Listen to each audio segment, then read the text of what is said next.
from the love of liberty in the fires of hope and prayer. With boundless faith in our destiny, we solemnly declare. Side by side we stand, islands of the blue Caribbean Sea, this our native land. We pledge our lives to thee. Here every creed and race find an equal place, and may God bless our nation. Here every creed and race find an equal place,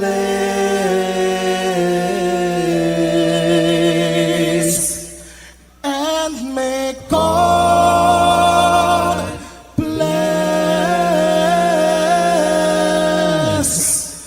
our nation.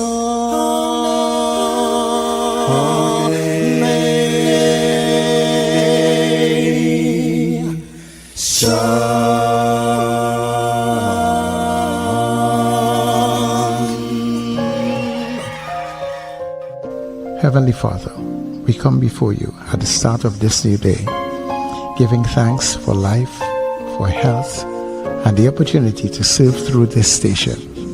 We ask for your divine presence to guide us in all we do. Bless this broadcast, that it may be a source of inspiration, joy, and unity to all who tune in. Whether near or far, may our words uplift, our music heal, and our message bring light to those who need it most. We pray for our listeners, wherever they may be. Grant them strength for the day ahead, peace in their hearts, and success in all they put their hands to. Cover those traveling with your protection, and those at home with your comfort and provision. Lord, may everything we do bring honor to you and be a blessing to others.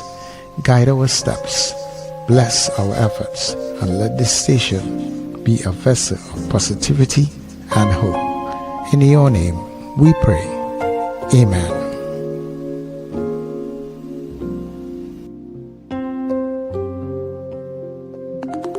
Your voice, your soundtrack, your station. New Era TT Radio. NETT Radio.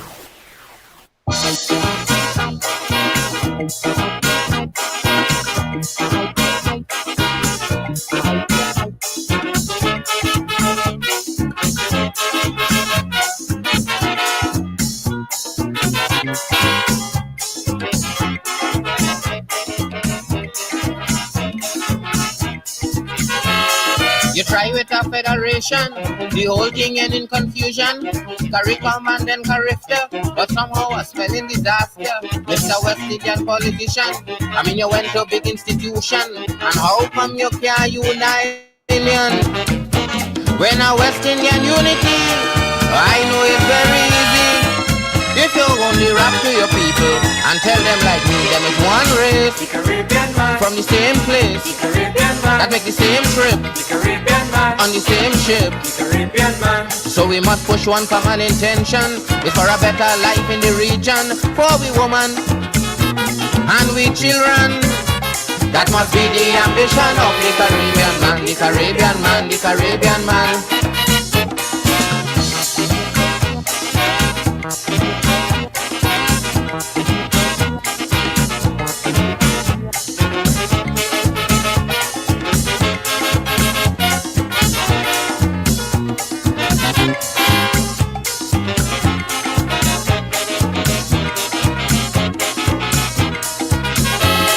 You say that the federation was imported quite from England, and you're going on for a CARIFTA with a true West Indian flavor.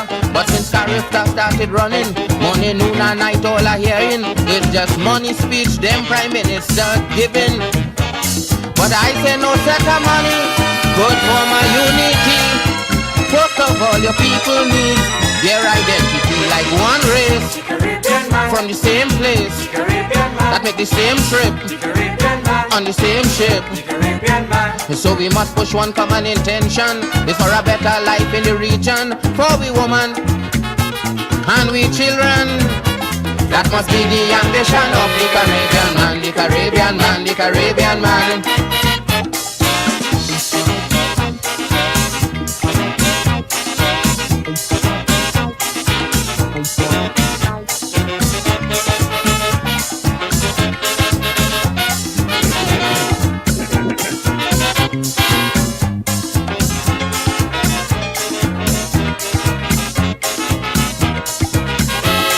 CARICOM is wasting time.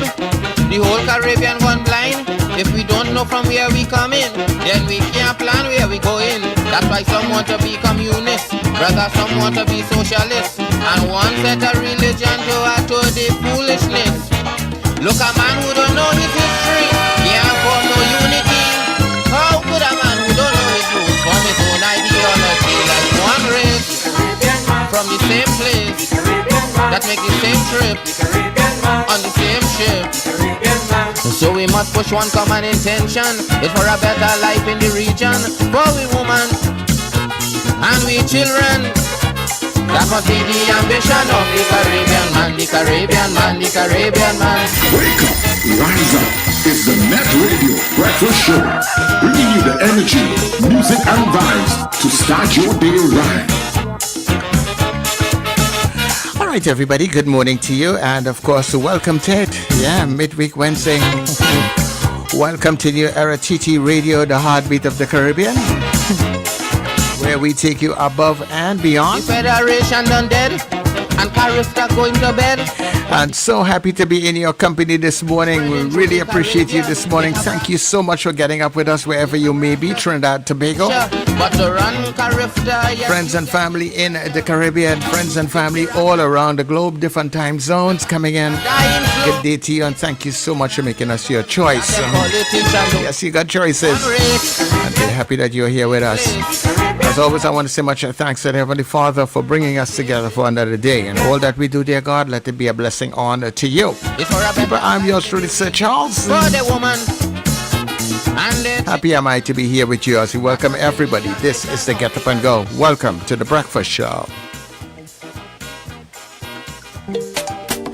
Yeah, yeah, yeah, yeah, yeah, yeah, yeah, yeah, yeah, yeah, yeah, yeah. Wake up, it's a brand new dawn. The Breakfast Show got the vibes turned on.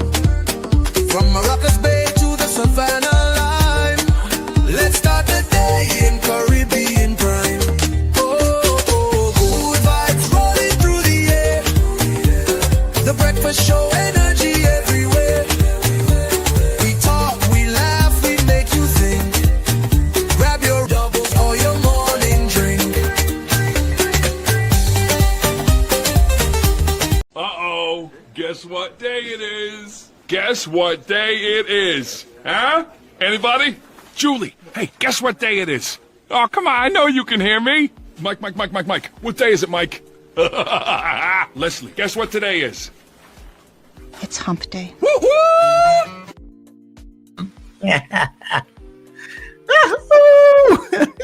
Your microphone. You're muted. Wendell, your microphone. Wendell, your microphone. Your microphone is not on, Wendell. Only two all you could get me to smile this morning, yes? I struggled going over that house today. Oh, I struggled. I didn't sleep. I had a miserable night and morning. Oh, the news. So anyway, I just so busy buffing you. I didn't say good morning. So good morning to our listeners and viewers wherever you are across the planet. Of course, in Trinidad and Tobago, up the Caribbean, wherever you are, a big good morning to you. And thank you for joining us on The Breakfast Show. We know you have a choice and we're glad you chose us. And good morning to my co-hosts, Wendell and Sir Charles. Good morning, guys. Well, good morning to you, Richard. Good morning, Wendell. And wherever you are, people coming in this morning, thanks for being here. Good morning. Good morning, Sir Charles, and good morning, Richard. Good morning, Trinidad and Tobago, and good morning to our wonderful listeners and viewers all over the globe. A special good morning to those celebrating birthdays today. I think we have a couple in the chat. but I have a couple names on my Facebook account. Today is the birthday of former Minister of Culture, former Minister of Education, Member of Parliament for St. Anne's East, Nyan Gatsby Dolly. Today is her birthday. Happy birthday, Dr. Nyan Gatsby Dolly. Happy birthday, Kadeen James, a great cook. Happy birthday, Mauricia Lewis. She works at the Port of Spain Corporation. She's the official photographer there. Peter McLeod, they are all celebrating birthdays today. And of course, I have a few, there's a few in the chat. When I'm doing the chat, I will greet these. All right? So have an absolutely wonderful day today. Happy birthday to all, to all. Yeah, everybody celebrating. Happy birthday to Dr. Everybody's celebrating a birthday today. Dolly. Pretty Dolly. That's a tune, not so? Yeah. I can't I just said it, I said, but it sounds familiar. Yeah. You must play that day, man. Yeah. One day I'll look for it. Who sang that? It's a Jamaican artist, isn't it? There's I can't remember exactly who sang it, but I know it's there's a reggae song, that's all? Yeah, Pretty Dolly, Yeah, I think I remember that. Yeah. Long time I hear that. Yeah. I imagine there are people still saying Pretty Dolly. But she is. She is indeed. Yeah. Anyway, can we get into good news? Because that's not all good news, is it? No. Oh, okay. I wasn't sure.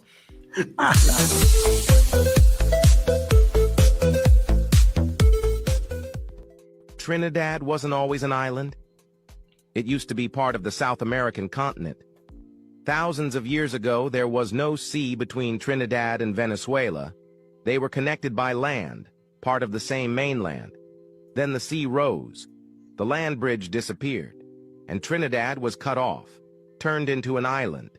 But if you look close, the roots are still there. The animals in Trinidad are more like South America than the rest of the Caribbean. There are anteaters, armadillos, even ocelots, species you won't find on other islands. The plants, too, rainforest trees, Amazonian flowers. Even the rivers and mountains follow a continental pattern. And the people? You'll hear it in the accents, feel it in the food, see it in the blend of African, Indian, indigenous, and Latin influence. Trinidad has carnival and soca, yes, but it also has deep mainland roots. It's not just an island. It's the Caribbean's continental cousin. And once you know that, everything starts to make sense.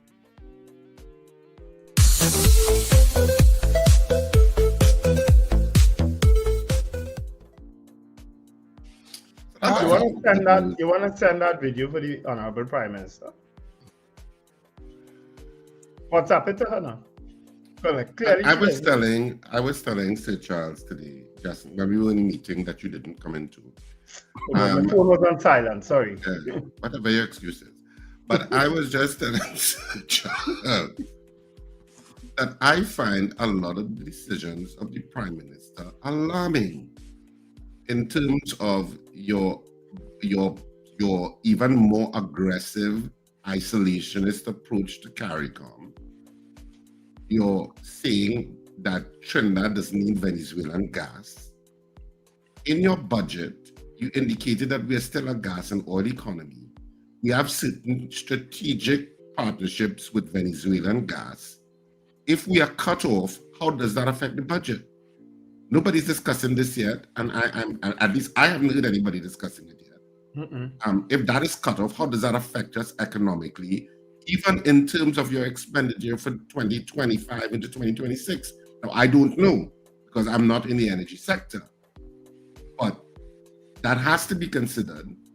How irritated you get your CARICOM neighbors could result in them cutting back on buying Trinidad and Tobago goods, which affects the Trinidad and Tobago private sector, which contributes something like 43 billion in terms of the revenue in any given year. I remember one economist was saying that we should only frame a budget on the 43 to 48 billion dollars that is non-gas. I remember there was an economist that once said that. I can't remember who it was. I don't know if it was Farrell. I can't remember who it is. So that's what they contribute if you cut off the CARICOM market or the CARICOM market revolts against Trinidad and Tobago goods, Trinidad and Tobago manufacturers are affected. And that affects jobs in Trinidad and Tobago. That affects your tax net. There are always repercussions to what you say and what you do. Hence, countries tend to be very diplomatic in their relationships and wanting to be friends with all, because ultimately you want everything to move economically well for your country.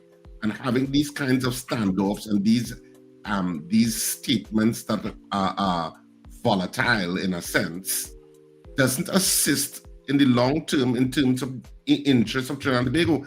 And I don't know why some people are not seeing that and think that's a partisan assessment. It's not. It's an objective assessment of what is going on. And I don't know if the energy sector companies and if the TTME are not concerned, because if they are, they haven't said anything. But you have to be concerned. Well, I mean, yesterday, and I'm here, I don't know that anybody could disagree with you. Maybe there will be. But when you listen to the words uttered by the Prime Minister yesterday, let me just read a little bit of this article. Prime Minister Kamala Persad-Bissessar said she is not daunted by the Venezuelan National Assembly's move to declare her persona non grata. She further questioned why Venezuelan officials were attempting to bully her and remain silent on United States President Donald Trump, as she pointed out that the U.S. gravely is an American ship and the armada of military and Navy presence in the region are United States forces working against the narco traffickers. Maybe she's forgotten what Venezuela has been saying about Trump and the US. Maybe she doesn't remember. Anyway, she went on to say, I am not daunted by this at all. This just continues their pattern of bullying behavior against their neighbors. There's somebody you just say you're going to negotiate with for Dragon Gas, not so? That you were willing to go yourself? Those warships are American property. Why isn't the Venezuelan government calling President Trump's names? You clearly remember what Maduro and the Venezuelans have been saying about Trump. Why aren't they making declarations of persona non grata against him? The answer is obvious. My government will continue supporting drug interdiction exercises in international waters. Now, clearly, the Prime Minister is, I don't know that she's being misguided. I don't think anybody is saying, girl, say this. Girl, you should stand up for yourself. Girl, you should. I don't think anybody is doing that. I think this is her on her own accord doing these things. I don't know if people forget. And she's making a big deal about being declared persona non grata. She was declared persona non grata by someone right here in Trinidad and Tobago. People forget that? By no less a person than the former, now deceased head of the Sanatan Dharma Mahasabha. She was declared persona non grata by him already. Really? So I don't understand her position in this Venezuela issue, because as a former somebody said, somebody who was head, if we don't get Dragon Gas, we cook. And it's not just about Dragon Gas. It has to be about so many other things. You have alienated yourself from the rest of CARICOM leaders and from the rest of you alienated yourself. They didn't take a side. You alienated yourself. You took a side. And dragging all of us Trinidadians and Tobagonians along with you. I find it bewildering. And I heard a political analyst supporting what you said yesterday. And I'm like, wow. I mean,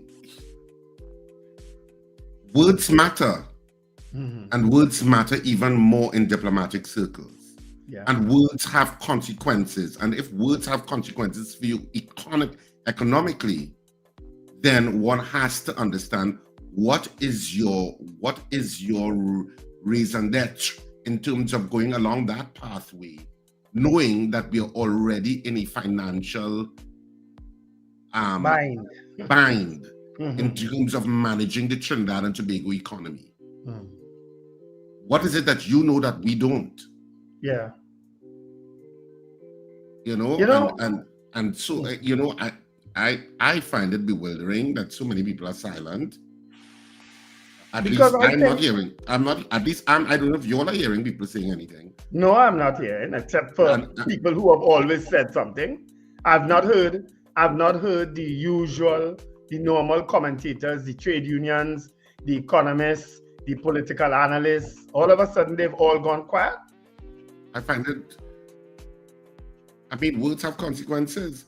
The tension of the country has ramped up, and now you're going on Friday to seek a further extension of the state of emergency.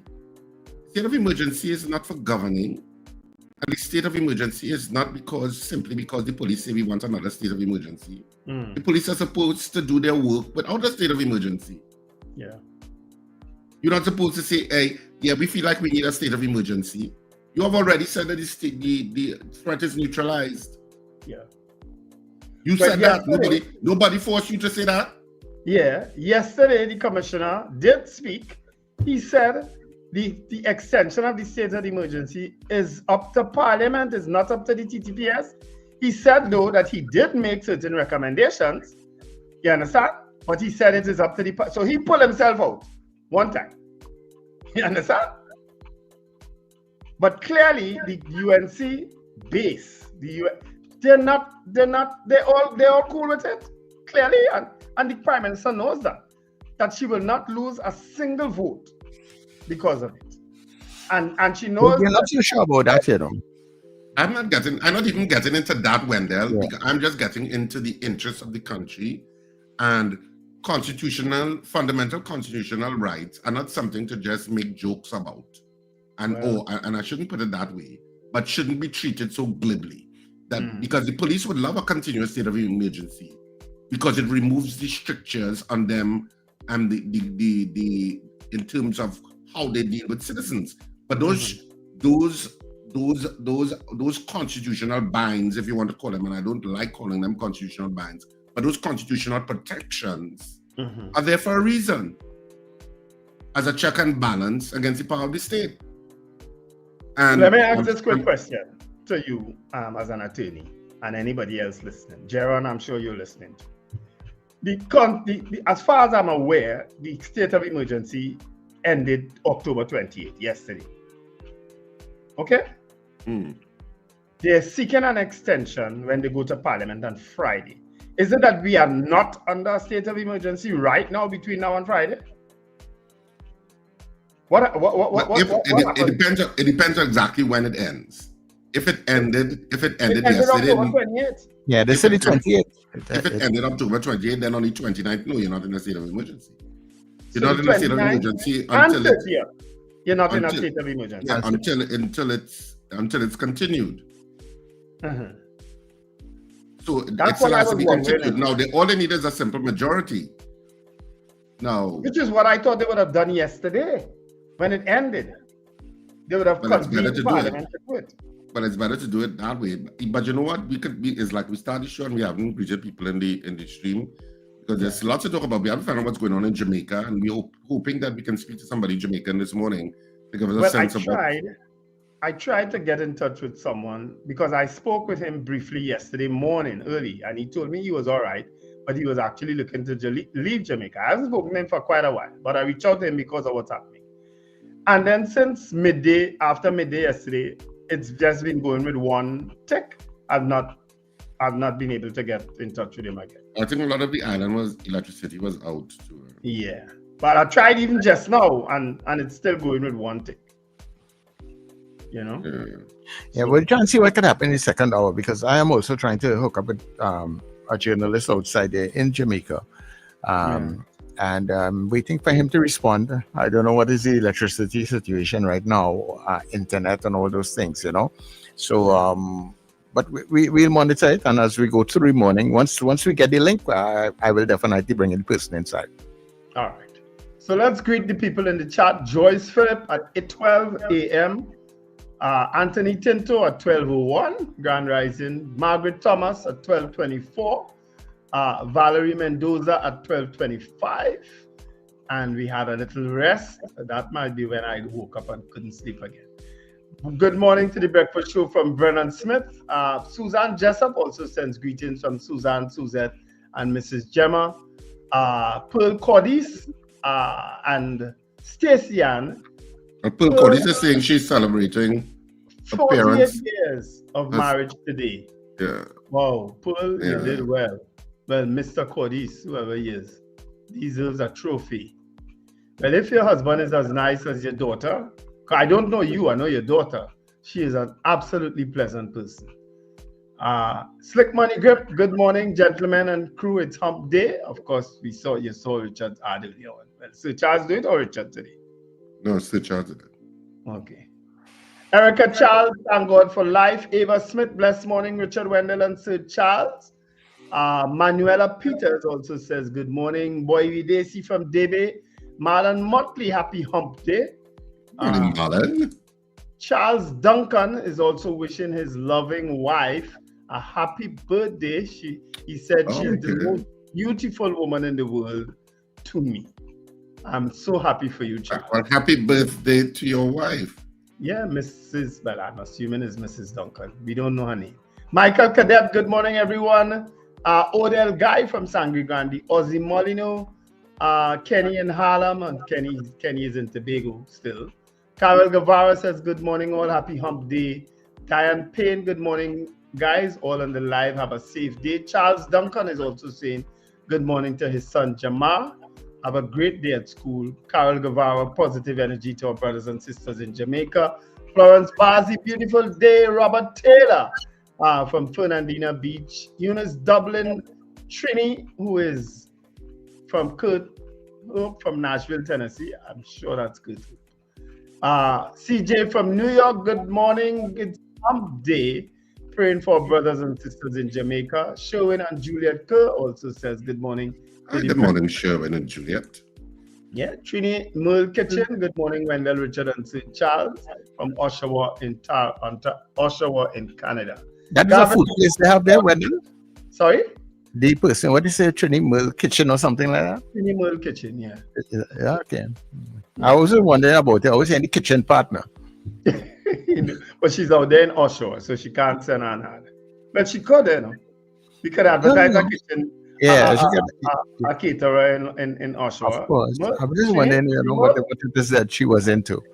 Yeah. All right. Okay. Gavin Frank says good morning. Rena Budu Jennings from Pity Valley, sorry. Marcia Rock from Orlando. Carol is singing. Apollina's good morning to the breakfast show. Wayne Ramsey from Fort Lauderdale. Lester Cragwell says good morning and happy birthday to his granddaughter Alyssa, who turns 10 today. All right. Hey, happy birthday, Alyssa. Happy birthday, Alyssa. From Grandpa Lester. Debbie Modest says good morning, guys. Happy Wednesday. Katian Charles says good morning also. And good morning to Arlene out there in Bronxville, Texas. Felix Kazo, good morning, gentlemen. Happy day, blessings. Victor Tongs, blessings. Ambrose Blah from New York. Ila Rizan, Nazir Ali. David McCarthy to the terrific trio. Margarita Chow. Jillian John, greetings. Mr. Montano sang that song. What song is that? Oh, yes. Marshall. The pretty dolly. Oh, pretty dolly. Oh. All pretty gal. Yeah. Yes. Why did I think it was a reggae song? Yeah. Eventually found it. So it came back to me. Thank you so much, Jillian John. It was indeed a Marshall Montano song. Carla Hercules, blessings. Jennifer, good morning, everyone. Amanda Edwin, good morning to the breakfast crew from Damien. Good morning, Amanda and Damien. So they're switching it up. Sometimes Damien sends a greeting from he and Amanda, and you have learned well from Richard Ragubasing as cousins. James Kamal, Grand Rising TNT. Carol Guevara, KPB Delusional. I don't know what's going on with us. An interesting article I saw on Facebook this morning about her, and I also compared it to what's going on. Are we going through the comments? Yeah. I just doing a Richard and stopping every now and then. Right. I don't do that. You're doing a Richard. No, but Donald Trump is losing it too. You saw him with the Japanese Prime Minister? You saw it? No. You heard him? What he said? he was talking, babbling, and to these to some troops, and then he was walking all over the place, and the lady had to guide him back. I mean, the videos are hilarious, but it's kind of hilarious, but not very, because it's people who are losing their mind. And I'm sure all of us have known people who've been losing their mind. It's called early stages of dementia. We all know people like that. We have all had fat relatives like that. And that is what is going on with some of these world leaders. Let's face it. GH says, good morning. Ava Smith, life and death lies in the power of the tongue. Trump like deals he offered her one, she's not safe. And that's what we're hoping for here, that Trump go and remove Maduro and save everybody and save us. That's what we're hoping for, you know. You would not hear the trade union because they are wrapped up with the government, so says Joyce Phillip. Valerie Mendoza also said you will not hear certain people because they're eating or want to eat our food. Let's get some new greetings. Michael Oliver, the way TNT going, we need the SOE and it will pass. Is that so? Okay. Chris too said, Grand Rising, gentlemen, electric and cell service is down in parts of Jamaica. Thanks for that. Natalie Hoyt, good morning. Nicola McNichols, Richard M. Jeremiah, Philomene Green, Beauty Culture, Keith Clark, good morning to the breakfast crew.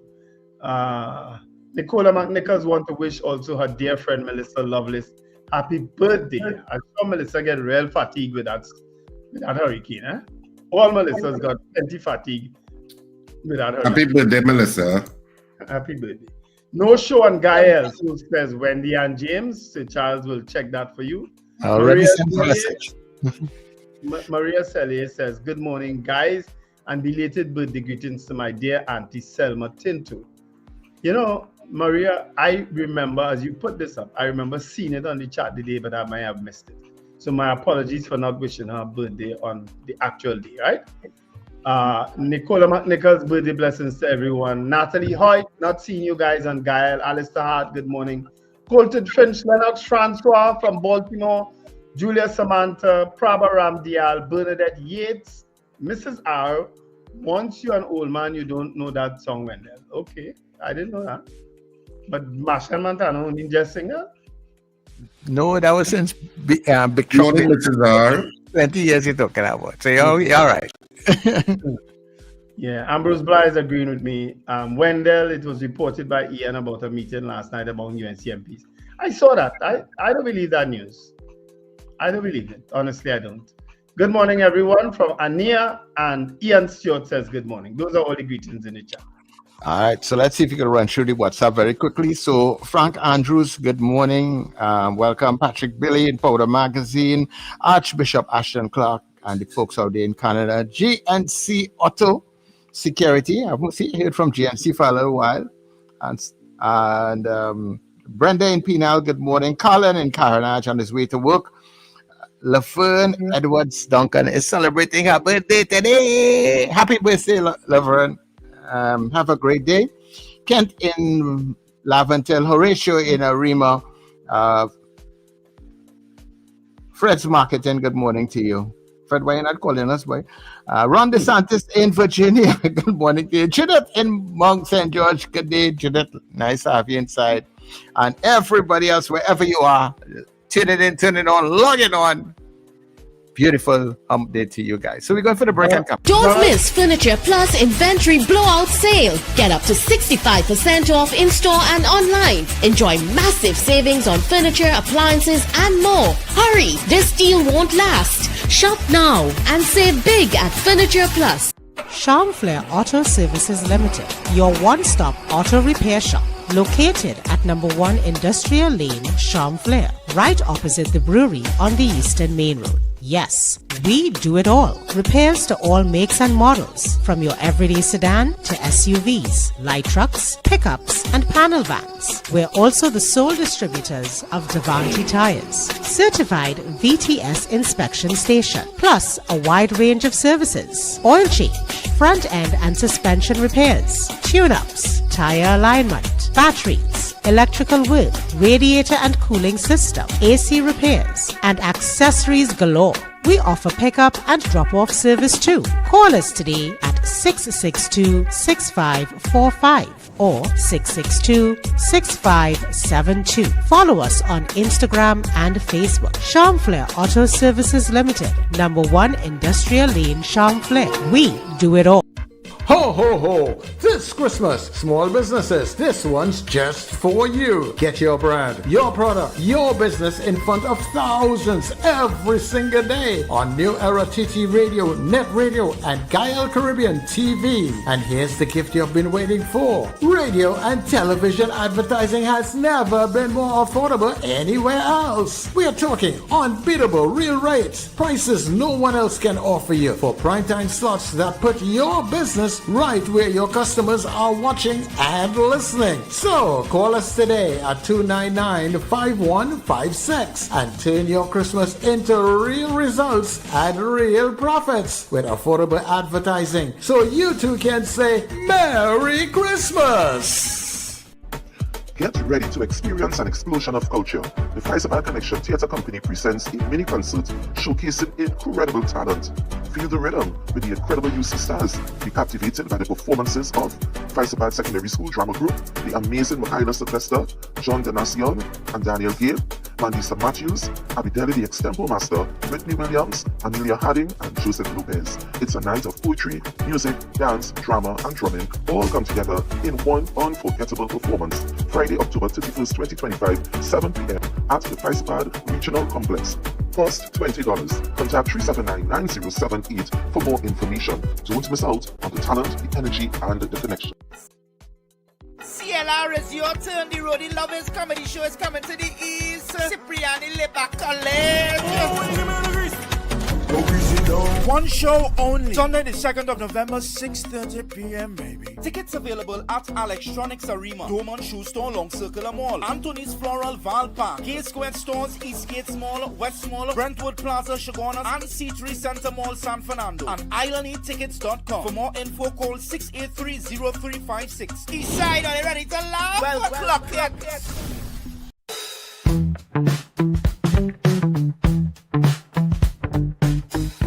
S&H Rumbox, 137 Western Main Road, St. James, for all your retail and wholesale needs for alcohol and non-alcoholic beverages. Call us at 686-0599 or visit us at 137 Western Main Road, St. James. S&H Rumbox, drinking out of the box.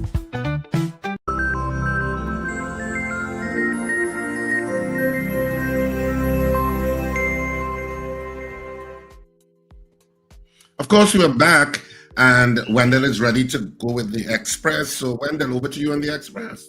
Yeah, plenty stories.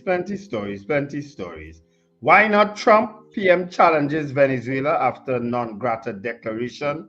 Woman critical after beaten by cop and 2 men.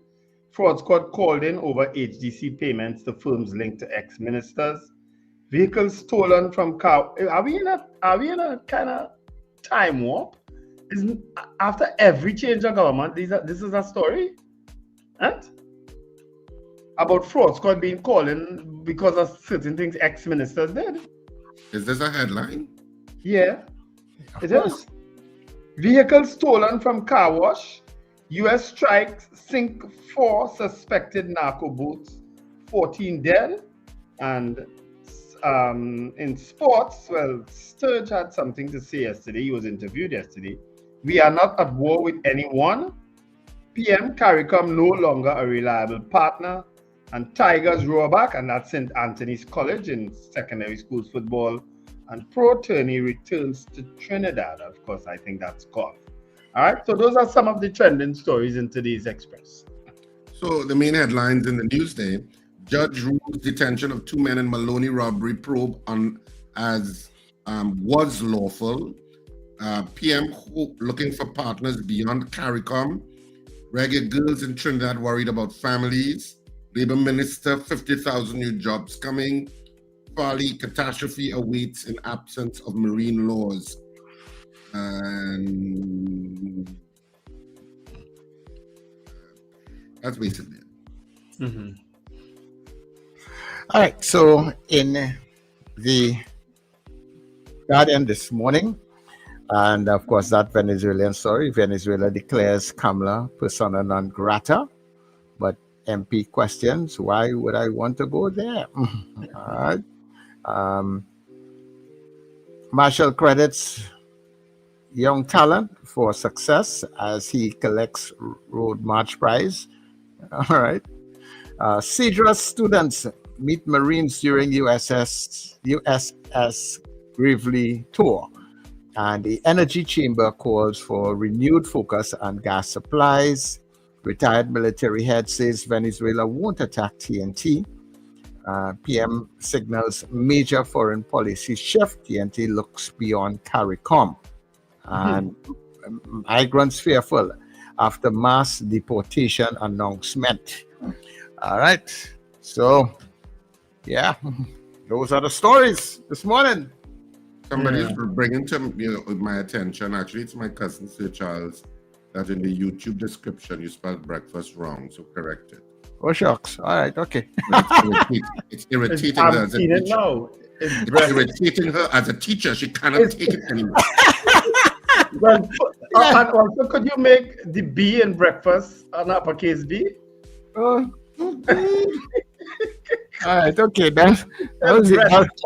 That was it. The late night waiting for things to get organized between the sleep and wake. Sorry about that. All right. Oh gosh. Oh my word. And today's the 29th. It's not the 28th. Oh, there's oh God. And I read it down.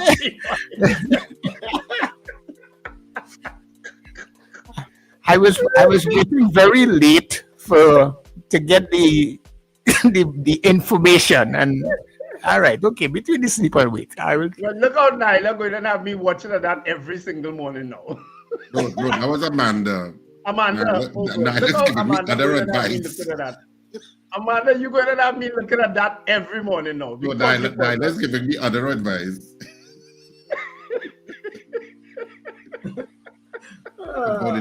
About the Trump playbook. So she's yeah. So, but you know, there was some point that you were just making, Wendell. What was it? Well, there is a story that is indicating that there is some dissent. We don't know how true it is, but there is a report that there is some dissent within the UNC, among the UNC MPs, about the escalatory words that the Prime Minister is using in regard to not only CARICOM, but also with regard to Venezuela. Because it's a two-pronged approach in terms of her words being, I would consider them volatile. With regard to CARICOM, or just saying about CARICOM, we belong to CARICOM, we are part of CARICOM. And if CARICOM has not moved forward, the responsibility of all of the leaders of CARICOM. And certain leaders can take, like how Barbados took the lead and say, okay, we are implementing the freedom of movement. Yeah. That's what leadership is about. Leadership is about fixing things that maybe are slow moving and getting it to work in terms of your interest. And CARICOM is a big part of our economic interest. Yeah. Nobody can deny that. So you can't just obliterate CARICOM and say, well, we don't need CARICOM, we'll go elsewhere. That's silly. That's silly. And as I said, I don't know why there are not more people talking about it. At least, as I said earlier, I haven't heard more people talking about it. And of course, the being a person non grata in terms of a Venezuelan parliament, even though it may not affect your life personally, Prime Minister, it's still a mark on the leadership of Trinidad and Tobago. That our diplomatic channels have failed so badly in terms of diplomatic speak that it has escalated to that point. Yeah. Because you are the one who says, oh, we have cordial relations with the Venezuelans, etc. But now you're person non grata. Now they say they're canceling contracts out of the 2015 agreement. I'm not so sure what that means. I try to get that Striver and people from the energy sector, but I don't know if business people and people in the industries are afraid to talk because, business people get very conservative and don't like to talk sometimes. I don't know if that's the issue. But I don't know what that means. Maybe we'll have to get somebody like Mariano Brown to clarify what that means. Yes. Because Mariano really, will see as he sees it. And but that other issue that you raised here just now, that someone raised, Alistair raised in the chat, about this supposed falling out, and they're saying that it's led by Dr. Munilal. I think they're trying to set up Dr. Munilal, you know, because clearly he is not being consulted on a lot of issues. Because he's the Minister of Energy. They had energy talks in the UN, he wasn't there. They talked so much things about energy, Dr. Munilal is not involved. You know, I hear you, but to be fair, UNC MP should be concerned. Well, I would imagine. Richard, I don't know that they have that. The rank and file Trinidadians and Tobagonians are concerned. They may have a belly. And there's a ramping up of tension in the country concerning the issues with Venezuela and the verbal slinging back and forth, as well as what you're saying about CARICOM. Yeah, but they don't have the belly. They don't have a Jack Warner inside of there. They don't have a Ramesh Maharaj inside of there again. They don't have people who would say, you see, this nonsense, it had to stop. They don't have that. But I don't know that, Wendell. You know that? I tell you. No, I don't know that. I'm not that cynical about the UNC. I think a lot of the people in the UNC want to serve Trinidad and Tobago in the best interest of Trinidad and Tobago. I see they them do as have that. a Dr. Rowley who tell Mr. Manning, hey, you're overdoing it now. This church thing, this fanaticism. They don't have that. Politics don't have them people again. How you could say that? We go find out. You go find out. Yeah, you. Every generation. Which has one of its... them UNC MPs you could see doing that? Well, I don't know. I don't know them that well. Outside of probably Dr. Munilal, who clearly put his tail between his leg already in the past. You understand? Because he was one who might have done something like that. But I don't know that he's going to do that this time. After sitting there in 10 years in opposition, I don't know that he's going to do that this time. You understand? Yeah, but I mean, I don't know. I can't answer because I don't know many of them. But what I'm saying is that they must also be concerned. The Minister of Finance must be concerned. Because a lot of what is happening affects your figures. Yeah. Potentially. Let me say that. Potentially affects your figures. Yeah. And you're supposed, and a government administration is supposed to operate in the interest of Trinidad and Tobago. Now, I don't know if it is that, I don't know, did the US government tell you that they're going to give you, they're going to pay for your budget for the next 10 years? I don't know. Is that what they tell you? I don't know. Anyway, this is where we open up our lines. Yes, let's take some calls, and we have a poll. So Charles, your poll is good. I would support it.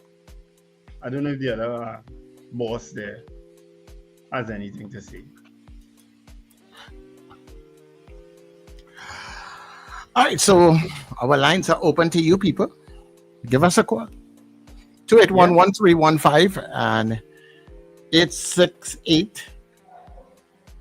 What am I saying? 299-5156. You having one of them moments too? Yeah, like again distracted. What's going on here? Well, pull it back. I'm trying to monitor this guy's situation too. That's going on. I was trying to find the video with Donald Trump talking to the troops. Oh God, he was a mess.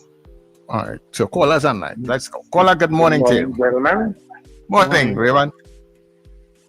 Hi, Richard, Wendell, Charles. Morning.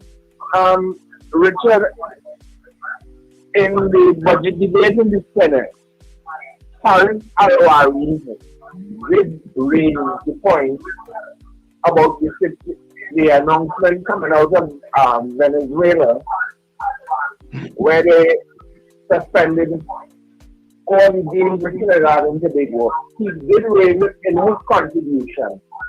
And one member of the opposition, the government, I think it was Sawad Singh, stood up on a standing order point to get the chair to rule on the relevance of Alwari bringing up this announcement that was made in Venezuela.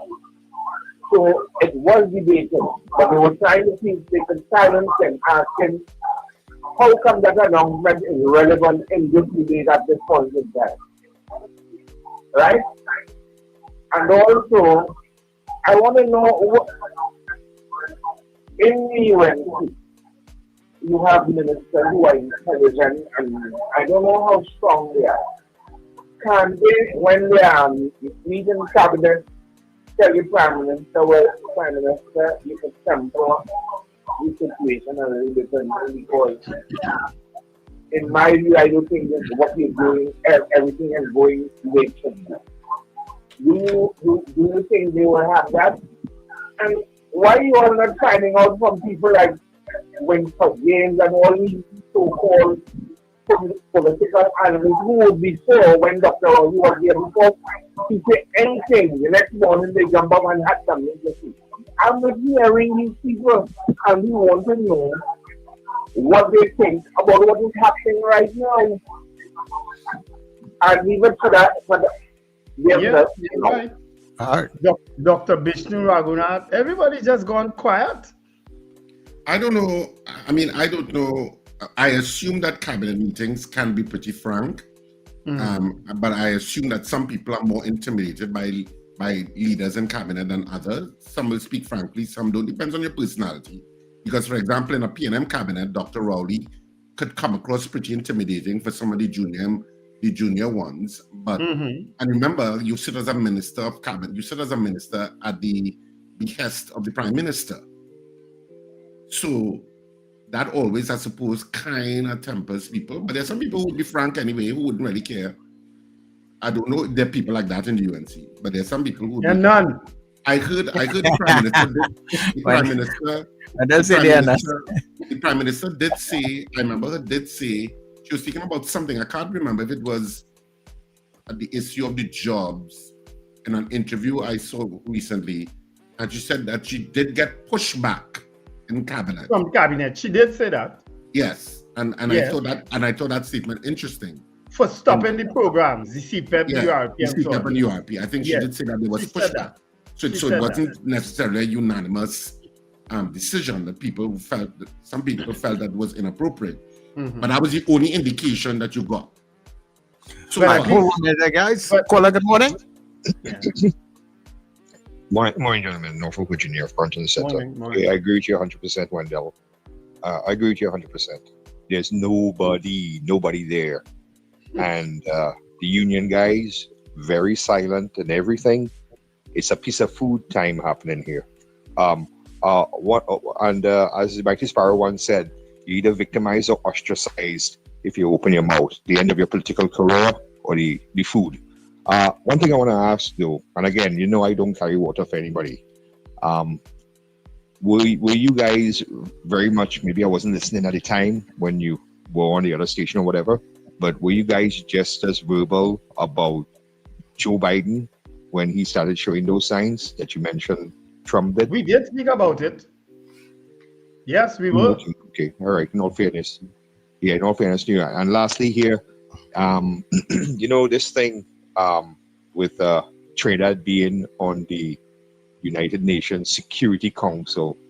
Hello, hey, you know what? That's just window decoration as far as we involved in stuff out here are concerned and reality, because no matter what, the big seven or the countries that carry nukes, they have the final say. So they just whoever, like the Republic of Tuvalu or whatever, right? Putting you on the UN Security Council means zilch. So just a little FYI here. Yeah, that ain't putting no money in your pocket. Well, I disagree. Yeah, another thing, she didn't meet. You notice she didn't meet with Trump himself, because just as much in the PNM and the UNC, many of them hate Donald Trump. So she's not taking that political gamble and being seen taking pictures with him and so on, unlike other world leaders. And some of them, of course, what they carry? Nukes. And that answers the question when some people ask, why wasn't Russia, why wasn't Pakistan, India, of course, North Korea taken out? Well, we know what, as far as North Korea is concerned, that was a big, bitter war. Anyway, Thanks again, gentlemen, and have a good day. Cheers. Yeah, okay, go on. Yeah, you know, I don't remember that the UNC waited almost 10 years in the wilderness. They're not going to risk it because a prime minister saying inappropriate things. They're going to just wait and hope for the best. Wendell, I disagree with you. If that news article that came out is true, it indicates that there is some dissent in terms of what the leadership and where her leadership is leading. You're not bet you ain't seen But I'm not going to go down the cynical road with you. I'm just saying that at some point, being a Trinidadian citizen or Trinidadian and Tobagonian citizen has to matter in terms of if things are going very awry. Okay. Caller, good morning. Okay, sir. Hi, Sir Charles. Good morning. Morning, Dabity. Good morning, Richard. Good morning. Good morning, Wendell. Morning. So, last night, like looking at the news, I saw our Commissioner of Police speaking about the extension of the SOE. And he's saying that because of police, they give recommendations and it's not them, being the police, who have to say yea or nay to SOE. So he said, so they asked him what is the reason, because the threat has been neutralized from last time. And yes, that threat was neutralized. But there are other people who they have on the radar who have gone into hiding. And they need some more time to get these people. And you all remember when he said there were 44 warrants that they hadn't yet given out or got to the people? 44. I remember that because I spoke to Sir Charles about it on his program. And at that time, we didn't have much time remaining. So, something, I know this was going to happen. He now is saying, don't blame me, is the Parliament had to do that. But they are recommending that people go into hiding. And that was for you to say, well, we want another chance to go and look for these people. So what is the role of the police now without an SOE? Exactly. I just don't understand it. And exactly. That's your job. That's your job. Your job. It's just irritating. Your job is to operate within the parameters of the law. Your job is to operate within the parameters of the law and the Constitution and do your job without infringing on the restriction of the rights of citizens under the constitutional protections. Too many citizens in this country are too many citizens in this country are too glib about giving up those rights. Those are rights that many countries wish they had. So do you agree? Well, do you think because the prime minister, the Venezuelan leader is bullying her? Do you think Venezuela is bullying Trinidad and Tobago? That's our poll this morning, all right? Do you think that Maduro is bullying, well, in a way, bullying the leader? Yes, sir. The leader. Yeah. So, well, leave it at that. Do you think Venezuela is bullying Trinidad and Tobago? We leave it so. Yeah. All right. All right. No problem. Caller, good morning to you. Good morning, gentlemen. Well, before I answer the poll, because I was on the line before you put up the thing. Go ahead.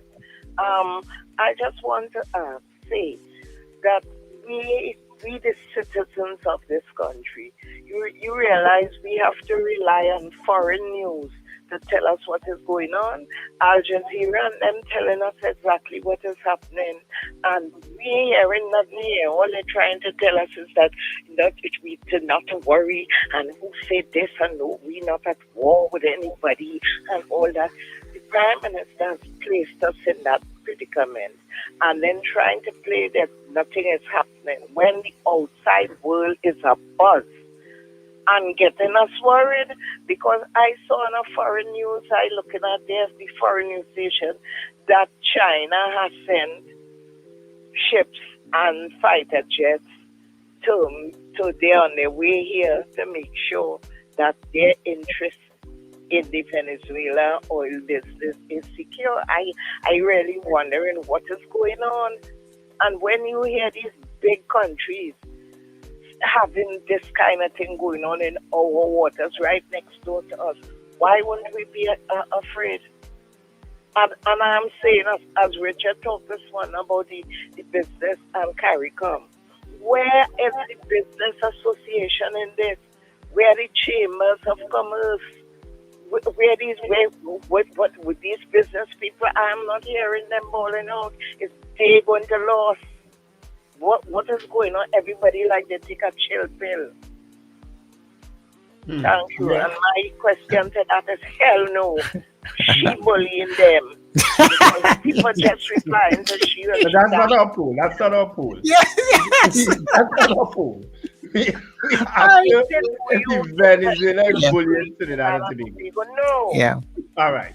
Okay, no problem. Thanks very You much. know, that issue of that Russian plane landing in Caracas, I don't know if you all saw it, right? Because it's confirmed that a Russian plane did land in. You know what? I have a conspiracy theory about that. I believe that Maduro is going up on that plane and out of there. That's my conspiracy theory.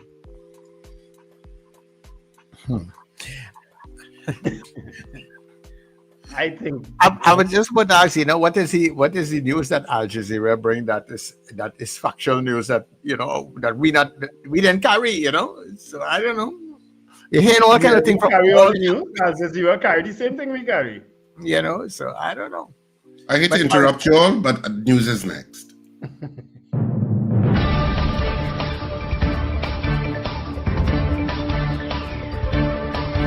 The news you need, the clarity you deserve.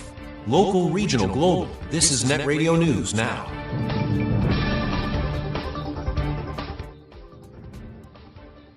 This is News Now on New Era TT Radio in Gael, Caribbean.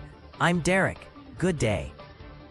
Prime Minister Kamala Persad-Bissessar has brushed off Venezuela's move to declare her persona non grata, calling it a useless declaration that has no effect on my life. Speaking on the issue, the Prime Minister questioned why Venezuelan authorities were targeting her instead of U.S. President Donald Trump, noting that the warships involved in drug interdiction exercises are American. She said Trinidad and Tobago will continue to support operations against narco-traffickers in international waters. The Venezuelan National Assembly is today debating the motion under Article 111 of its internal regulations, even as relations between the two countries continue to deteriorate.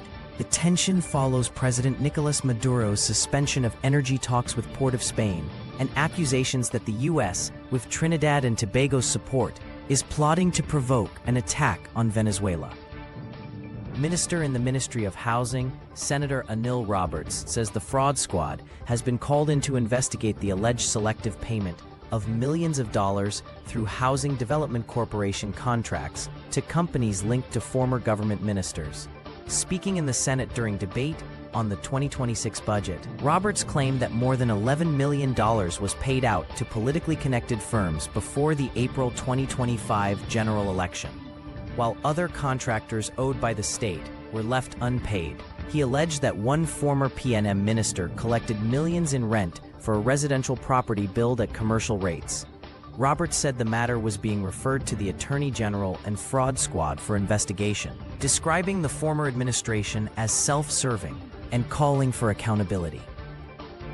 Despite heightened public attention over the visit of the USS Gravely to Trinidad and Tobago, the Supermarket Association says shoppers have remained calm and business is normal.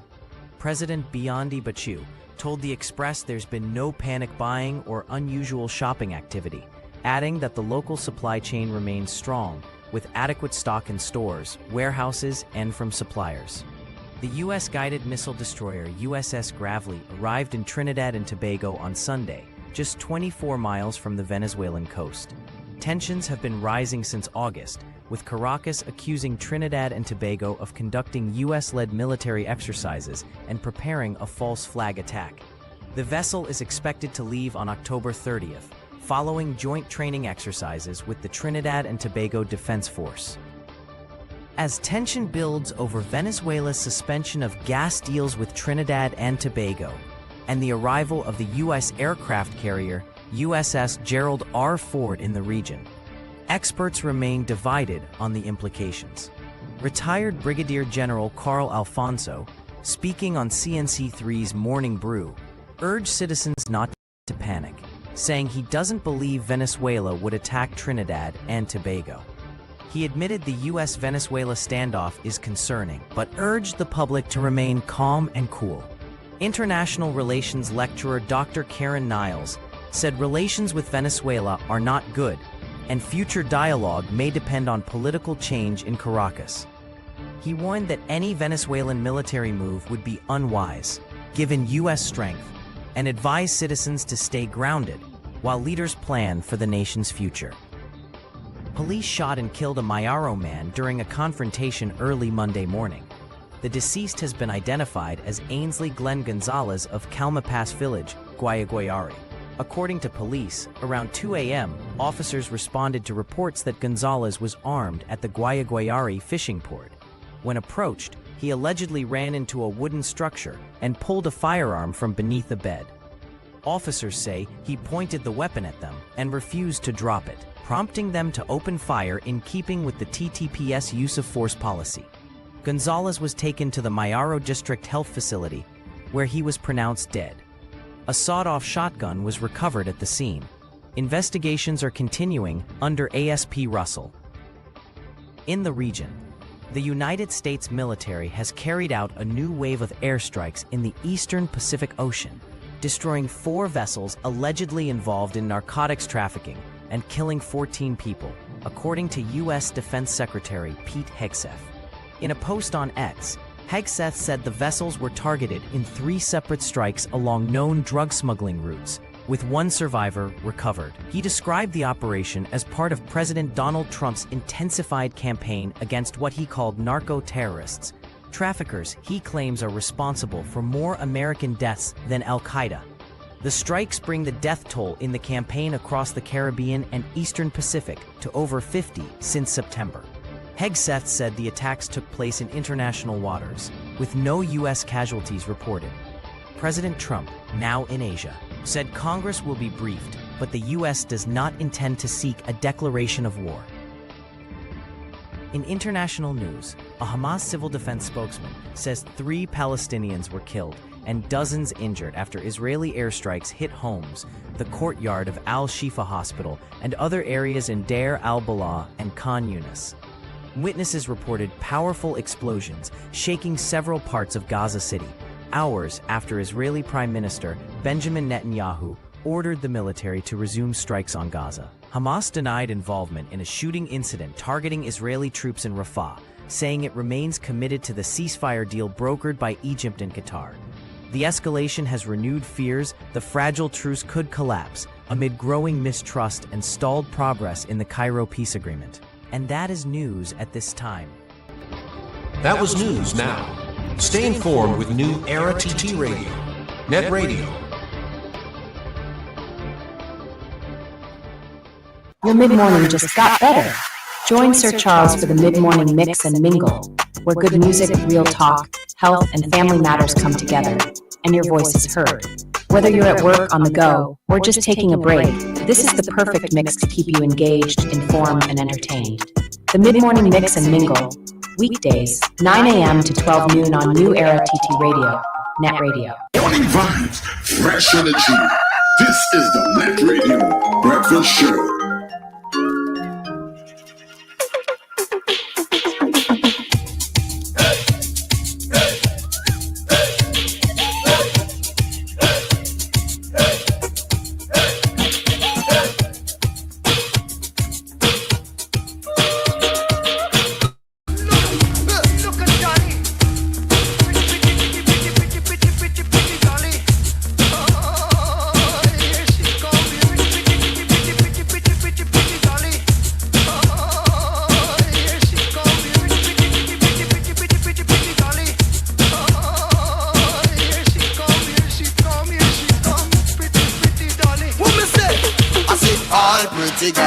Pretty girl, throw your hands in the air. Jump up and down and whine all around and scream like you just don't care.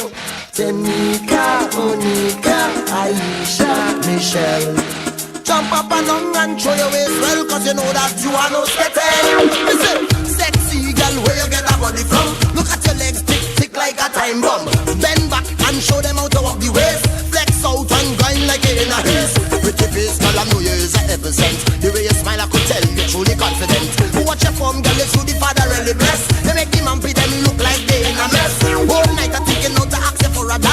don't want you to think I'm looking for romance. Fellas line up with pen and piece of paper. The whole fet trying not to get your number. All pretty girl, throw your hands in the air. Jump up and down and whine all around and scream like you just don't care. I said Dominique, Angelique, Fatima, Rachel.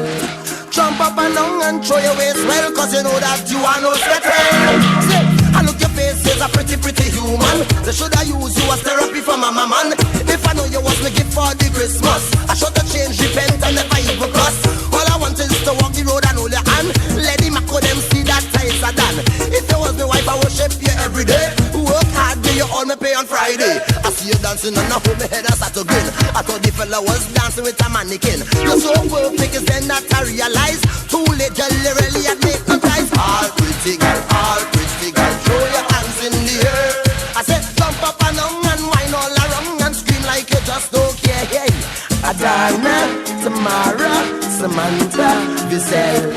Jump up and down and show your waist well, cause you know that you are no settle. If you was me girl, you shot to drive a Lexus. Once you driving, I could always run and take the bus. Diamond from your thumb to little finger. Forget me, I could always wear me silver. I see woman, but I never see woman like you. You're sweeter than a Sunday. Just got better. You're locked into NETT Radio Breakfast Show, fueling your day with the best music and real talk. All right, here she comes. pretty dolly. Happy birthday once again to Miss Lion Gatsby Dolly, a real pretty dolly, I'm telling you. Yeah. Hey, everybody, welcome inside the second hour of the breakfast show right here on our TT Radio, NETT Radio, and Gael Caribbean. We're happy to have you on the inside. Really appreciate your company. Now remember, people, we stream all day, every day at newerattradio.com. New Era TT Radio in your browser. You get us on TuneIn, and of course, all your Alexa and Google devices. You can get us there, right? So make sure you link us up. And of course, we have our morning poll. So vote on our morning poll, yes or no, and your comments after. And one other thing I'm supposed to tell you guys in between there. Yes, when you go to our YouTube links, our Facebook links, and of course also on our website, don't forget to hit that support button, right? We do appreciate and really look forward to your support. All right, so stay right where you are. We will be back shortly. Uh-oh. Guess what day it is? Guess what day it is? Huh? Anybody? Julie, hey, guess what day it is? Oh, come on, I know you can hear me. Mike. What day is it, Mike? Leslie, guess what today is? It's hump day. Woo-hoo! Charmflair Auto Services Limited, your one-stop auto repair shop, located at number 1 Industrial Lane, Charmflair, right opposite the brewery on the Eastern Main Road. Yes, we do it all. Repairs to all makes and models, from your everyday sedan to SUVs, light trucks, pickups, and panel vans. We're also the sole distributors of Devantry tires, certified VTS inspection station, plus a wide range of services: oil change, front end and suspension repairs, tune-ups, tire alignment, batteries, electrical work, radiator and cooling system, AC repairs, and accessories galore. We offer pickup and drop-off service too. Call us today at 662-6545 or 662-6572. Follow us on Instagram and Facebook. Charmflair Auto Services Limited, number 1 Industrial Lane, Charmflair. We do it all.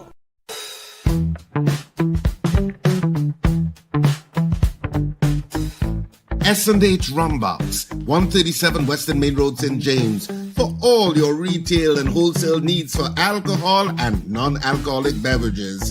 Call us at 686-0599 or visit us at 137 Western Main Road, St. James.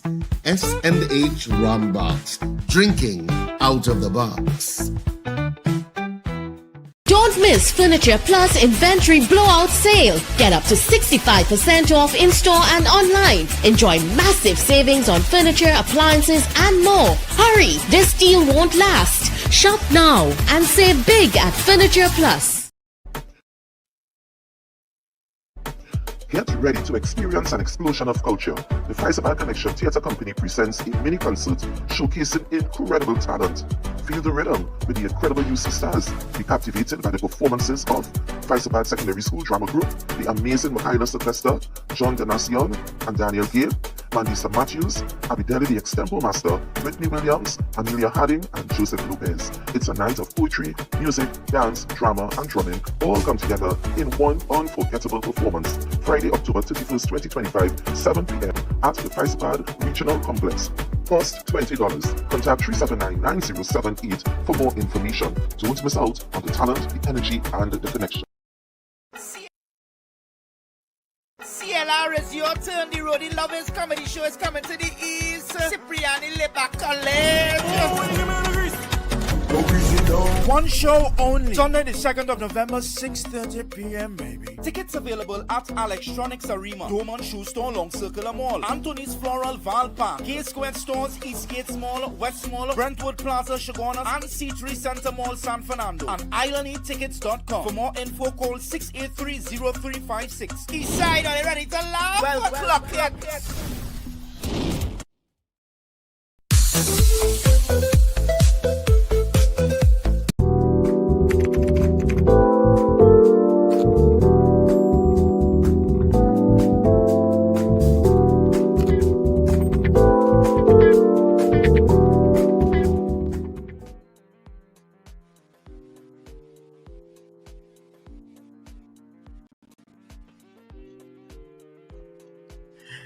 All right.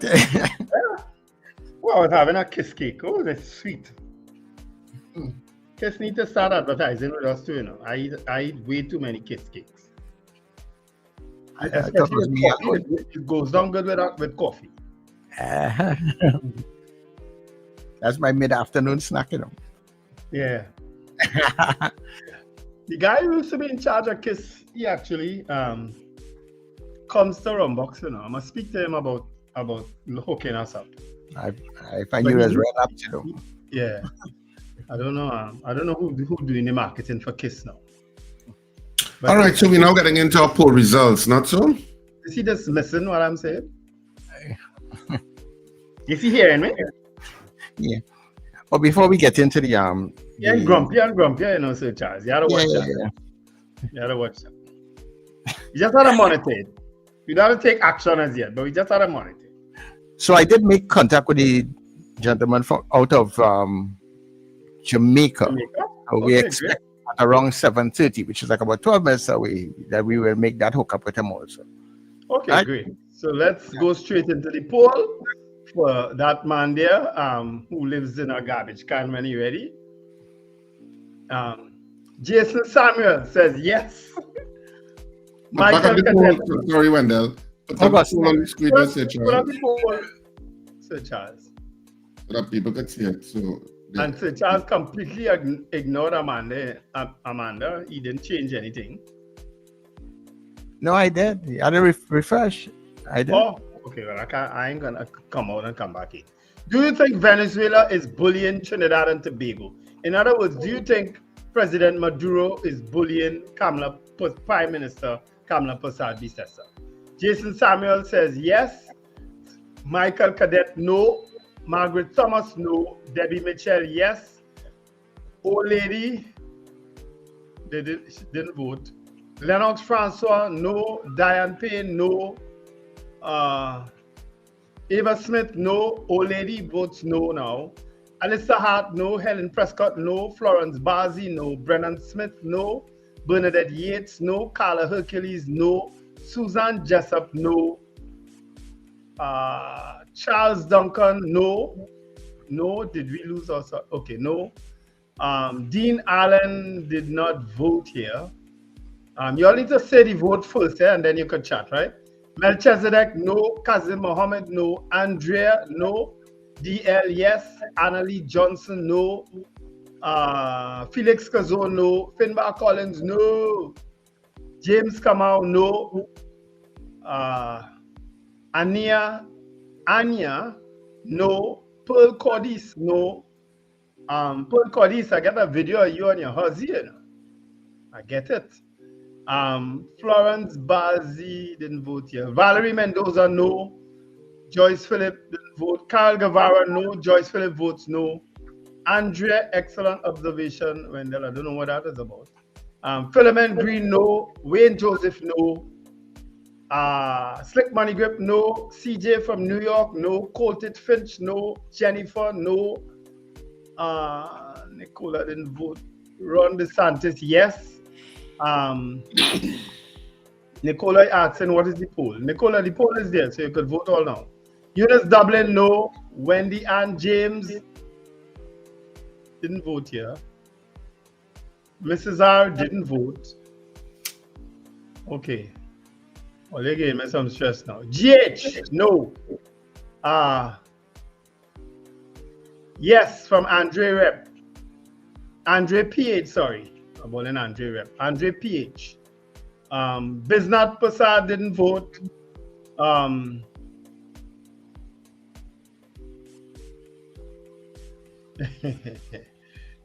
Darling, you leave me alone now. Let me enjoy my little kiss cake there. Ilarizar, no. Anthony Ballard, no. Diana Hamill, no. Rena Jennings, no. Apollinaris, no. Gemma Peters, no. Keith Clark, no. Classic Brother, no. Trini, no.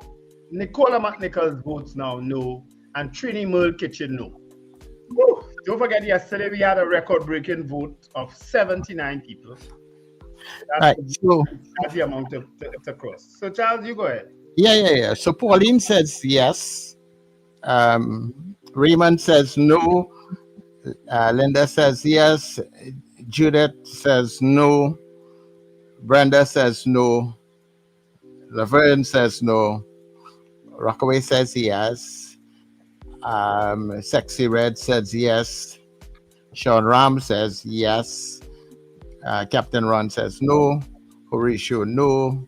Kenwin, yes. Long Islander says no. Joseph Clement, no. Susanna, that might go into anything, man. Black Pearl, no. Mr. Billy, yes. And Annan, yes. That's what I have so far. And just one more, Ebony came in and voted hell no. Apollinaris, your comment is not a vote. You had a vote.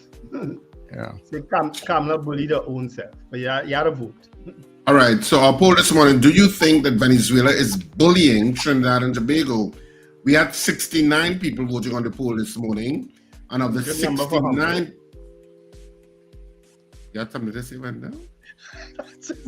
I just say a good number for Humday. 69 people voted on the poll this morning, and of the 69 people, 56 of you said no, you do not think that Venezuela is bullying Trinidad and Tobago. 13 of you said yes. So the nays have it for this morning. 56-13, that's the poll results. The nays winning the vote this morning, saying they do not think Venezuela is bullying Trinidad and Tobago. That's it for our poll for this morning. Beautiful. Just a reminder,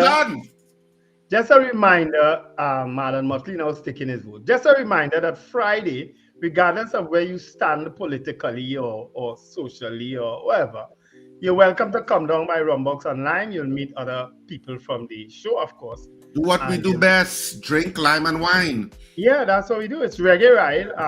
From 5 p.m. here the time, 5 p.m. to 10, So Lincoln don't walk in there like near midnight, you know. Is a 12-year-old girl? Is a 12-year-old girl birthday party then?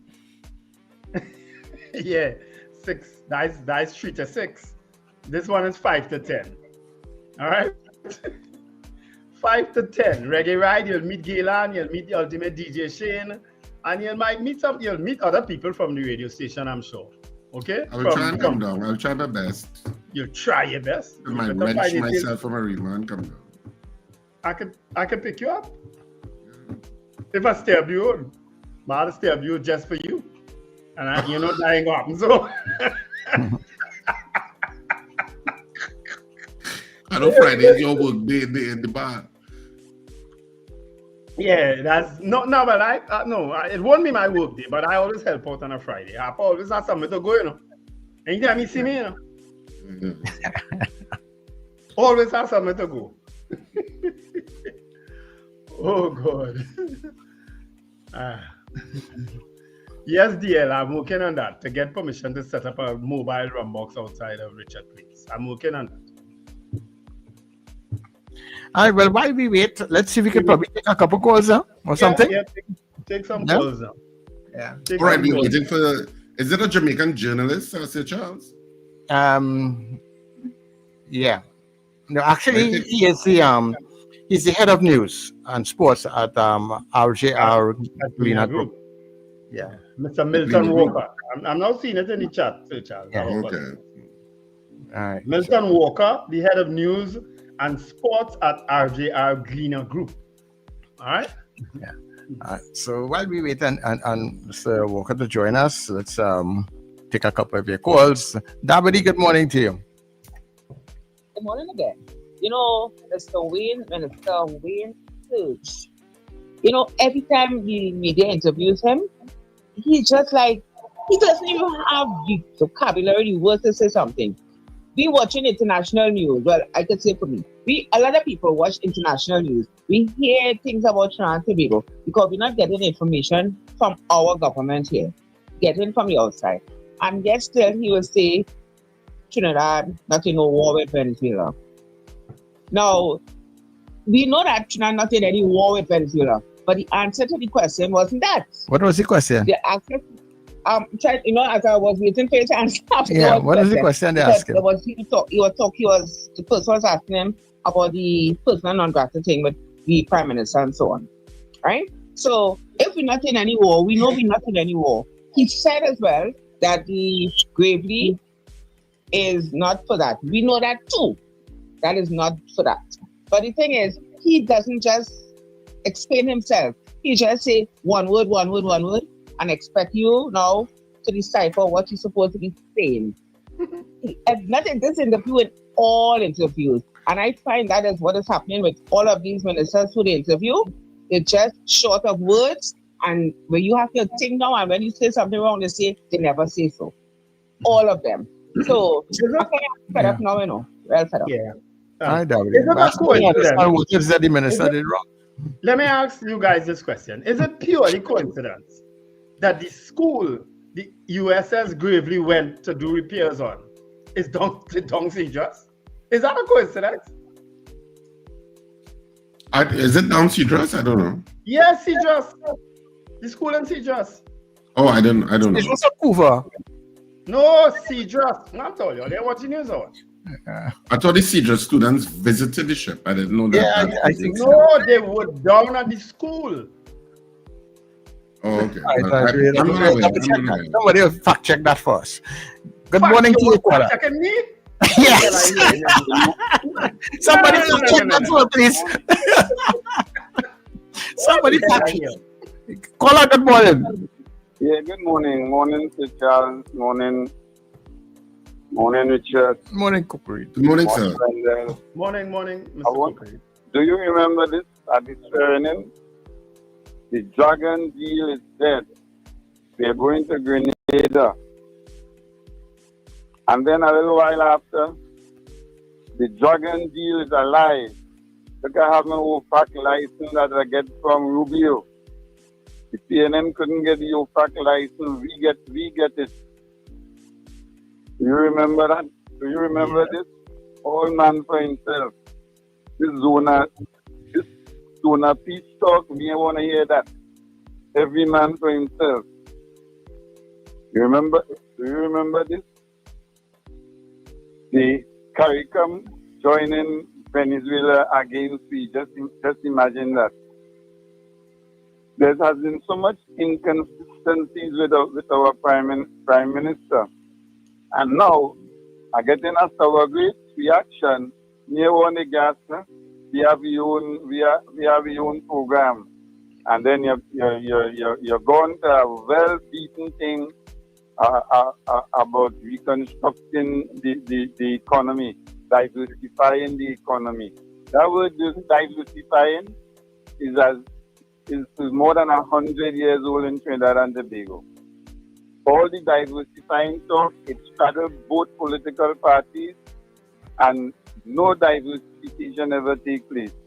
And in this instance, I ain't hearing nothing about how the economy will be diversified, especially with agriculture. I ain't hearing that we're going to revamp the cocoa industry, we're going to revamp our citrus industry, we're going to be spending more on agriculture. I ain't hearing that. All I hearing is the same old talk about diversifying the economy.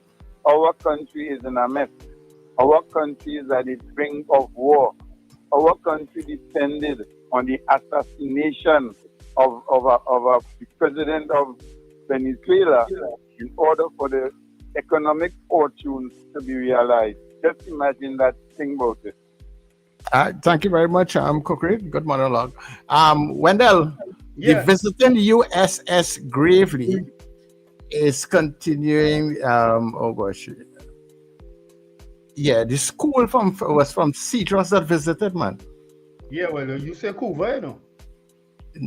No, the school was visited. I don't think that's the same visiting school as the school that was painted.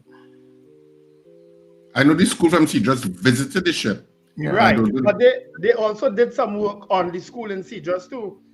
U.S. Southcom, United States Southern Command. They did infrastructure upgrades and donations to the school. The same school? Yeah. All right, okay. Okay, I don't know. I didn't see that, but then I was really following all the news. I'm wondering, you know what would be, you know what? If the Prime Minister wants to get some sort of return from the U.S., a good return from the U.S. would be visa waiver status, so that Trinidadians and Tobagoans don't have to go through the visa process. So United States, wouldn't that be lovely? Oh, wouldn't that be lovely? That you can just use the ESTA program, yes, which is like the electronic travel authorization program. Now, if you get that benefit, I could say, well, okay, there was a benefit of some sort, you know, but or just wear a T-shirt saying we support the United States and ousting Maduro. Just wear that T-shirt and you go to the United States, no visa required. Wouldn't that be lovely? All it requires is a T-shirt. So you're selling T-shirts too, and you're putting Kamala face in the front and some face in the back. You wear a T-shirt like that, and you get a visa. Wouldn't that be lovely? That makes you a target.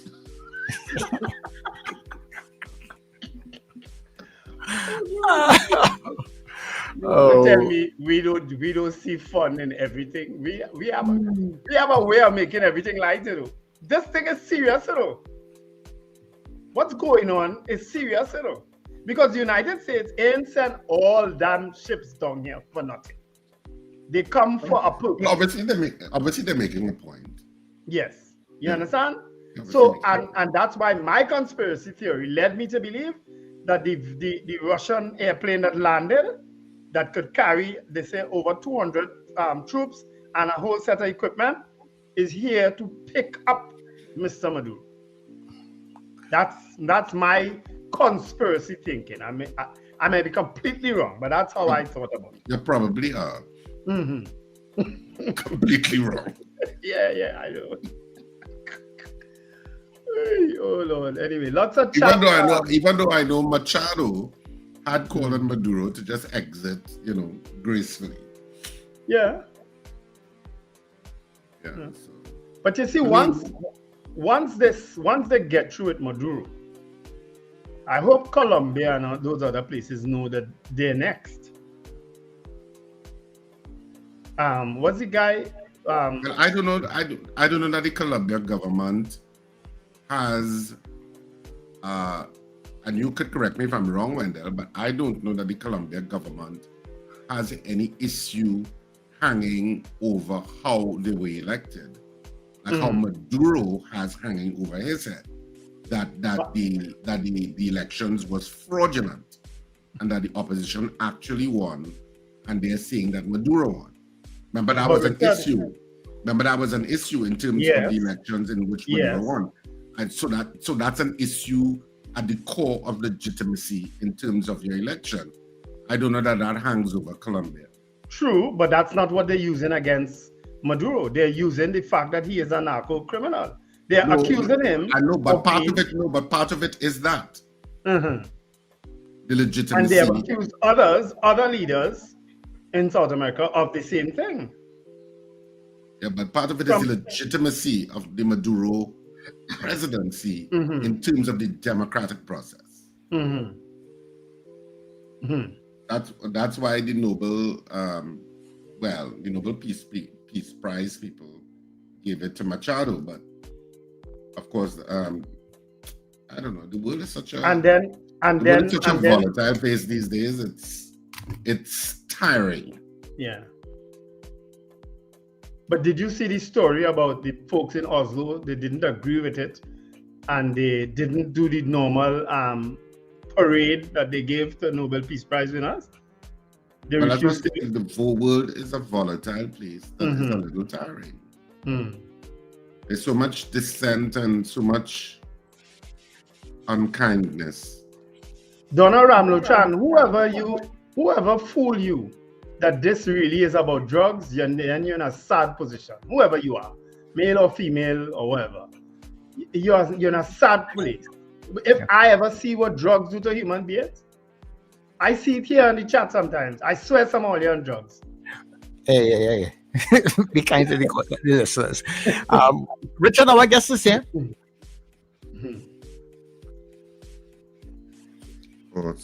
Our guest is here. Okay. Yeah.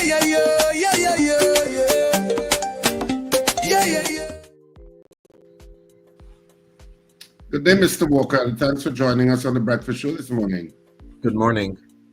Hi, good morning. Good morning, Ansel. Thanks for joining the Best Show on Radio. Well, I see that you have electricity where you are. I'm in the capital. I'm at my station, where I've been for the last couple of days. So we're fine. We're in a fairly okay facility. Mm-hmm. But give us a sense first. 55% of the capital has power anyway. Right. So I was going to ask you, give us a sense first what's happening in the capital, where most people will be familiar with. Okay. In Kingston, not much has happened. There has been some damage. Let me just say that. There's some trees that are fallen and a few utility poles, but compared to what we know has happened in the south, in southwest and the western and northwestern parts of the island, Kingston, I would say, has dodged a bullet again.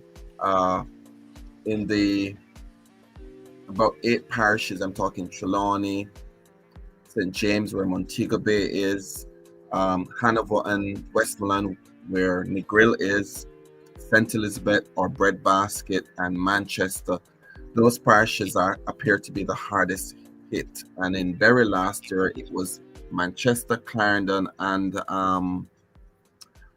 St. Elizabeth who bore the brunt of Bury and Clarendon. Clarendon is also badly hit, but they don't seem to be as bad as this year as last year. You said Bury, It's Melissa you meant, I guess. No, I'm saying they don't seem to be as hit as badly as they did when they were hit by Bury last year. Okay. Yeah, right. No, there are many places that haven't fully recovered from Bury and were hit again. But the devastation in those parishes is pretty bad, particularly St. Elizabeth and Westmoreland, where it made landfall. We've not been able, assessments are just going to be done this morning. I know the Prime Minister is flying down to see from the air, and I suspect be able to land in a few places to find out what has happened. There is extensive roof damage. There's some flooding. Utility poles have been knocked down. Trees have fallen on power lines and on homes. There are no deaths so far that we know, and we hope that stays so. And it really would be remarkable that we had a Category 5 storm and not had any fatalities. We did have 3, by the way, before the storm. Yeah. People who were preparing. One man fell off a ladder while he was fixing his roof. Another, they were cutting trees and a tree fell on him. And another man was electrocuted because he was trimming a tree, and apparently the parts of the tree were in contact with high tension wires. The agricultural industry in those parishes would be hard hit, in particular St. Elizabeth, because St. Elizabeth is the country's breadbasket. It produces all the cash crops, that, or most of them, not all of it, a significant portion. I'm talking your cabbage, lettuce, cucumbers, sweet peppers, carrots, cantaloupe, melon, all of those things are we go to St. Elizabeth for. And we're not going to be able to, if they quickly are able to, replant and get help from the agriculture ministry, then they will be able to replant, and maybe early next year before we're seeing anything. So that's gonna create some shortages and some food inflation. Tourism, of course, we've not had any tourists come in for the last week, and Montego Bay has suffered some damage. I know there's some facilities that have been damaged. Some homes have lost roofs. There has been flooding. The airport has suffered some damage. We don't know how bad yet, but the transport minister did say that it's not irreparable damage that can't be fixed. So that airport, an inspection will be done today to see how soon it could be ready for flights. Kingston, they believe, would be able to be open tomorrow. That's Thursday for relief flights, and then commercial flights. Maybe, I don't know what time. They're currently, I think, 25,000 tourists on the island who saw the storm out here. I'm sure some of them may want to go, but I don't know when we'll be able to start receiving tourists again. Cruise ships, of course, haven't been able to dock, so we're losing, revenue and for government, companies, individuals, the taximen who take tourists around and so on, the attractions, farmers who supply tourists, hotels and so on. So on the economic side, there's going to be some fallout. Now, the government has made provisions in the budget for catastrophes, and we've also had a catastrophe bond, and there's also some other funds that we're able to draw down. If the damage is beyond a certain level, then we would have to go perhaps seek external funding and borrow. But if it's kind of similar to what Beryl did, which it appears not, then we should be able to manage on our own. As we speak now, Mr. Walker, what's the situation in Jamaica as far as the storm is concerned? Is it that all, because I think I saw a report last night or sometime early this morning that there were still strong winds, but has it completely gone now from Jamaica? Yes, we actually now are in a tropical storm warning. But they say this was the bulletin which is issued at 5. We were still having winds, some winds up to late yesterday evening. Those have died down as the storm moves further away from Jamaica and head towards Cuba. It's now a Category 3 hurricane. And they said at 4 a.m. this morning, it was located moving at 12 kilometers per hour.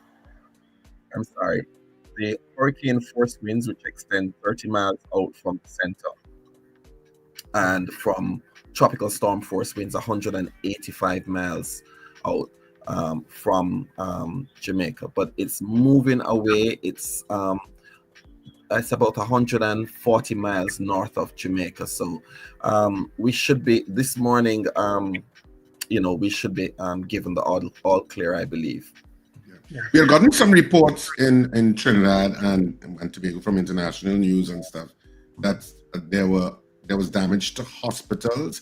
I don't know if you could clarify exactly what that is. Sure. The British, when they were here, they built a lot of our hospitals right on the coastline, which I suppose was good 200 years ago or 100 years ago when there weren't hurricanes, or certainly not the frequency and ferocity that they come now. So there we got damage to the Black River Hospital, which was literally on the coast in Black River. You step out the hospital, walk across the road, and you're in the sea. Yeah. The Noel Holmes Hospital in Lucy. You can look out the ward and you look out into the sea. And Black River Hospital, a little further, Lamar Hospital, a little further inland, but that also was damaged because we saw a video where there's a residence on the compound that you just saw the roof just lift right up. I'm sorry, the hospital in in Falmouth was also damaged.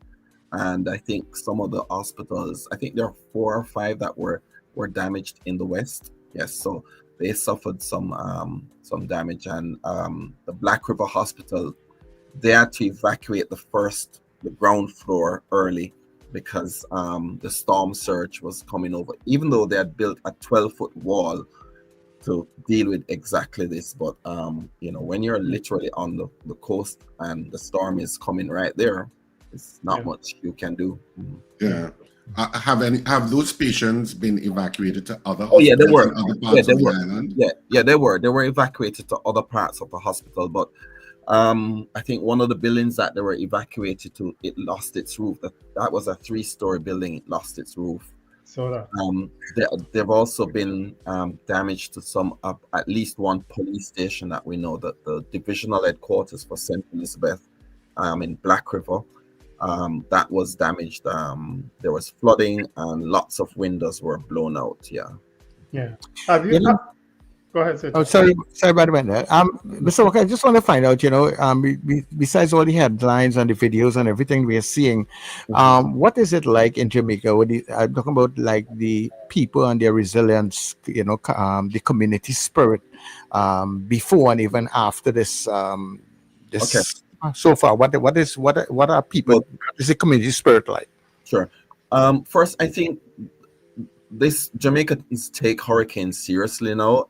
Even some who didn't initially, they prepared, they stocked up on food. In fact, because many people thought that it would have come on Friday, Saturday, some people ran out of their snacks and had to go back to the supermarket again. And so that was quite a thing. There's some communities that had parties on Monday evening. That sounds like a Trinidadian thing too. It's a Caribbean thing. We love to have a little Caribbean thing. Yeah, we saw that in quite a few communities where people are having parties up to Tuesday evening. There's one in McGregor Gully in East Kingston where they had a cookout yesterday. The community came together and they're cooking and having a party.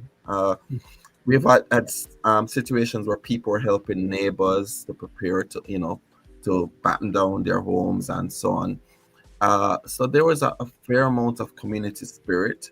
I must say the nation on a whole, there was a lot of worry, a lot of anxiety and tension. People just concerned because it was a Category 5 and we'd never had experience of a Category 5 even skirting us or this closely, or worse, a direct hit. The last time we had a direct hit from a hurricane was Hurricane Gilbert 37 years ago. And I think that was a Category 3 storm. Yes. Yeah. Was there any negative fallout, like any criminal activity or anything so that people took advantage of? Not that I'm aware of, no. The police had to the government issued evacuation orders, and initially some people didn't obey them. For example, when they sent a bus to Port Royal, they I think that was on Monday or Sunday, only one person boarded the bus. They said they weren't leaving. And the Prime Minister, I think on Monday night, issued compulsory evacuation orders, or was it Sunday night? I don't remember the exact date. And so the police had the authority to go in and forcibly evacuate some persons. I think they did get some, and they got more cooperation later. So, but not all of them left. I know in all those areas where they were given the evacuation orders. Yeah, I know. One issue too that Jamaica, you all would have struggled with was the issue of the homeless people. Also not wanting to move. Some of them did move voluntarily, but some decided Yes, they're not moving, and that must have been a challenge. it was, and there are a few of them who actually weathered the storm in the corporate area, in that's what we call Kingston, um, that stayed out on the streets, but they're okay. I think we haven't had any reports of any harm to any of them, but there were shelters available. There are normally homeless shelters for them to go to as well, and there's one in every parish.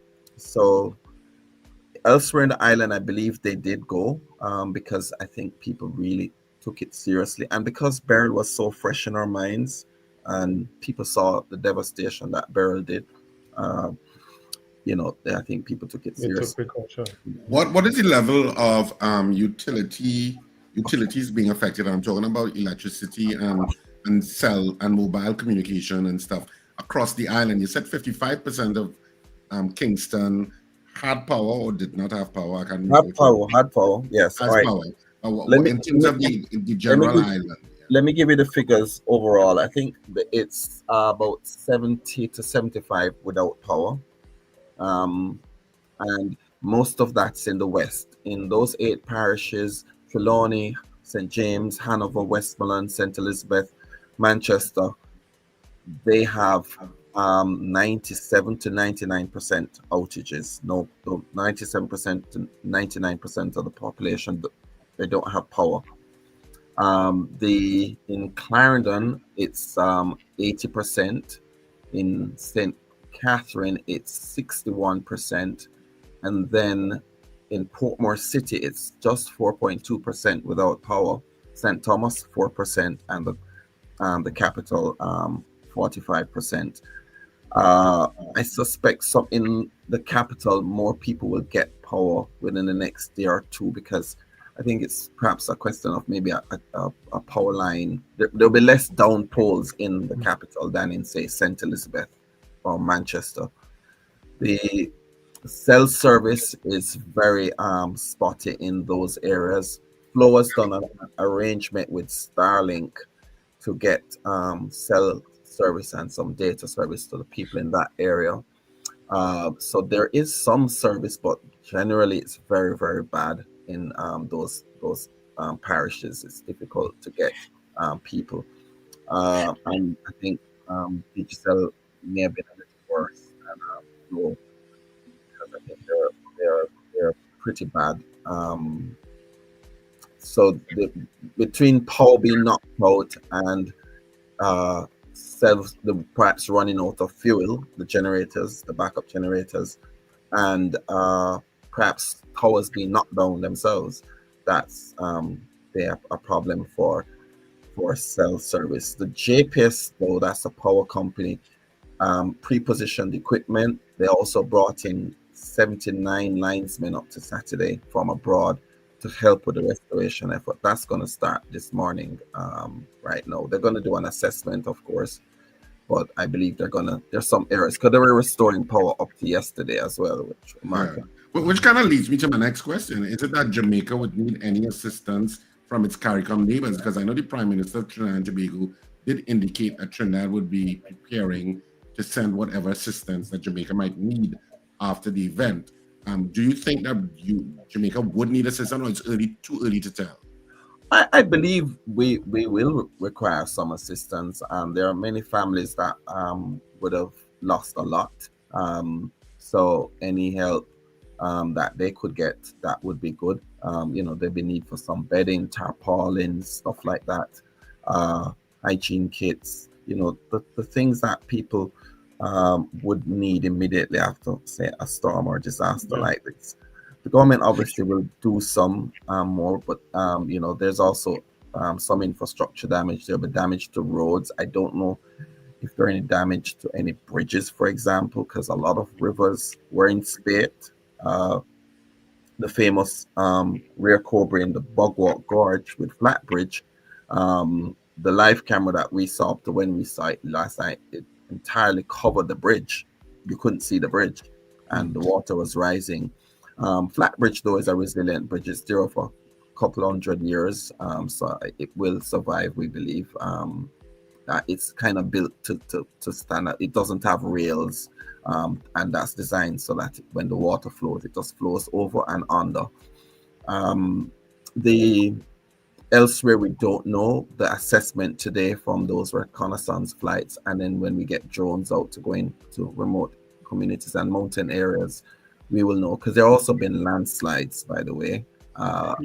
There's landslides in the some of the hills above the city in Kingston, where the earth's been saturated for the last 5 weeks of rain. So but that's where the well-to-do live too, up in the hills. Yes, yes. Skyline Drive, above by Jackshill, that they had a landslide. But I've seen some huge houses up there. Yes. Mr. Walker, I just want to find out, and I don't know if it's too early to probably do this kind of assessment, but do you think that the storm has exposed any deeper issues, for instance, in how Jamaica and by extension the Caribbean will prepare for our response to natural disasters? I think what it exposes how vulnerable we are to climate change. I think that's the key thing, and that we need to do more. We need to press those international partners who are the ones who are doing the polluting, and we are suffering and making our lives hell. In the last 10 years, we've had the what Beryl did in St. Vincent, Dorian in the Bahamas, and Haiti has suffered. Barbuda has suffered in the past. Puerto Rico has had about 2 or 3 in the last few years. The entire Caribbean is exposed, and I heard a climate change expert this morning say that the Caribbean waters are 3 degrees warmer than they should be or could be. And, we've been asking for the global powers who are using far more fossil fuels than we are to reduce the global warming to under, is it 1.5%? And it really should be more than that, by the way. And they've not done that. And we are suffering as a result. And more needs to be done. And Caribbean and other vulnerable communities elsewhere around the world need to use examples like what's happened to us in Jamaica. That this is what happens when you continue to drill, drill, and use coal and all of those things. Well, I mean, you have a kind of uphill battle now because you have some leaders across the planet that are obviously are not climate enthusiasts, or say that climate change is a scam. So it's a difficult. It's not that the entire planet is unified on this, which is part of the problem. Yes. I know we have to close off shortly. Was Mona campus affected in any way, because we have Trinidad and Tobago students there? We haven't heard of anything at Mona or any of the universities except Northern Caribbean University, which is in Mandeville. I don't know. We haven't heard anything about that campus yet. But University of Technology in Kingston and the University of the West Indies, no. I believe they may have had a little leak here or there, or maybe perhaps a part of a roof may be damaged. But no, I think broadly speaking, Mona is okay, because the capital really hasn't suffered any significant damage. Okay. My final question to you is that I know you have passed through and probably seen a number of those storms, hurricanes in your area. What was it like for you personally watching this particular storm, hurricane approaching yesterday? What was it like? What was the feeling you got? It was terrifying. It was really, because this storm looked ominous, and then particularly some of these foreign meteorologists, which I'd stopped listening to after a while, because they made it sound like it was Armageddon. And yes, it's a powerful storm. Yes, it's going to do damage, but I think some of them were trying to paint this narrative that, you know, we all lived in some tree huts by the beach. And, you know, one was Typical. saying we had to evacuate the island. I mean, and we were like scratching our heads. And their homes in St. Elizabeth that withstood the hurricane, and roofs and all, you know. So it's how resilient your buildings are. And even some buildings that the engineer said would withstand a Cat 5, you know, okay, they suffered some damage, and a lot did. But it was terrifying. It was terrifying hearing the wind that howling, even in our building, because I've been at the TV station for the last two nights. That the wind on Monday night was just absolutely terrifying. It was frightening. And to think what somebody in a dwelling, we're in a big reinforced building, reinforced concrete roof and shutters on all windows, so we're more than safe.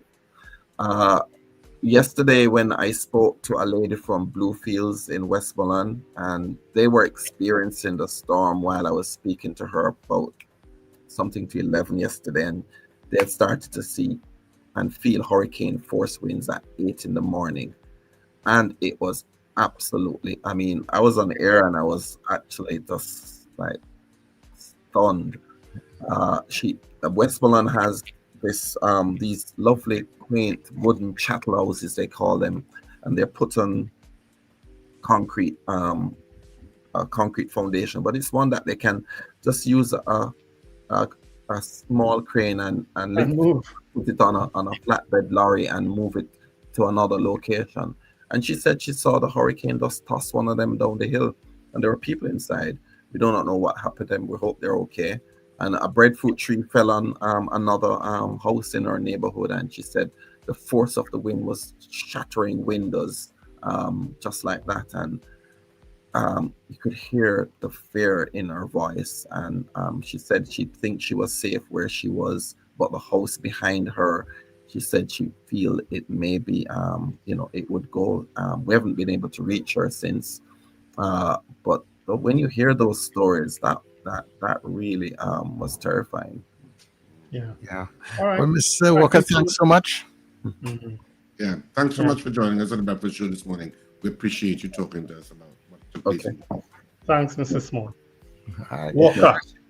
Mr. Milton Walker, the head of news and sports at RJR Gleaner Group, talking with us this morning. Thank you so much for being on Net Radio. Yeah, thank you. All right, that was, of course, our correspondent out there in Jamaica, bringing us an update on what's happening. Good to hear that no lives were lost, no reported lives were lost due to the storm itself. Good to hear that. You know, he has a very famous mother. Very famous what? Mother. Good morning, Mrs. Walker. I come to see your daughter. Oh, Mr. Walker. It was Mr. It was Mr. It was Mr. Yeah, we're coming back.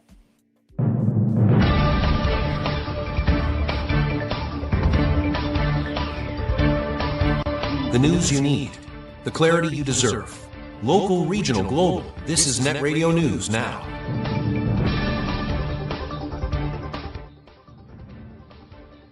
This is News Now on New Era TT Radio in Gael, Caribbean. I'm Derek.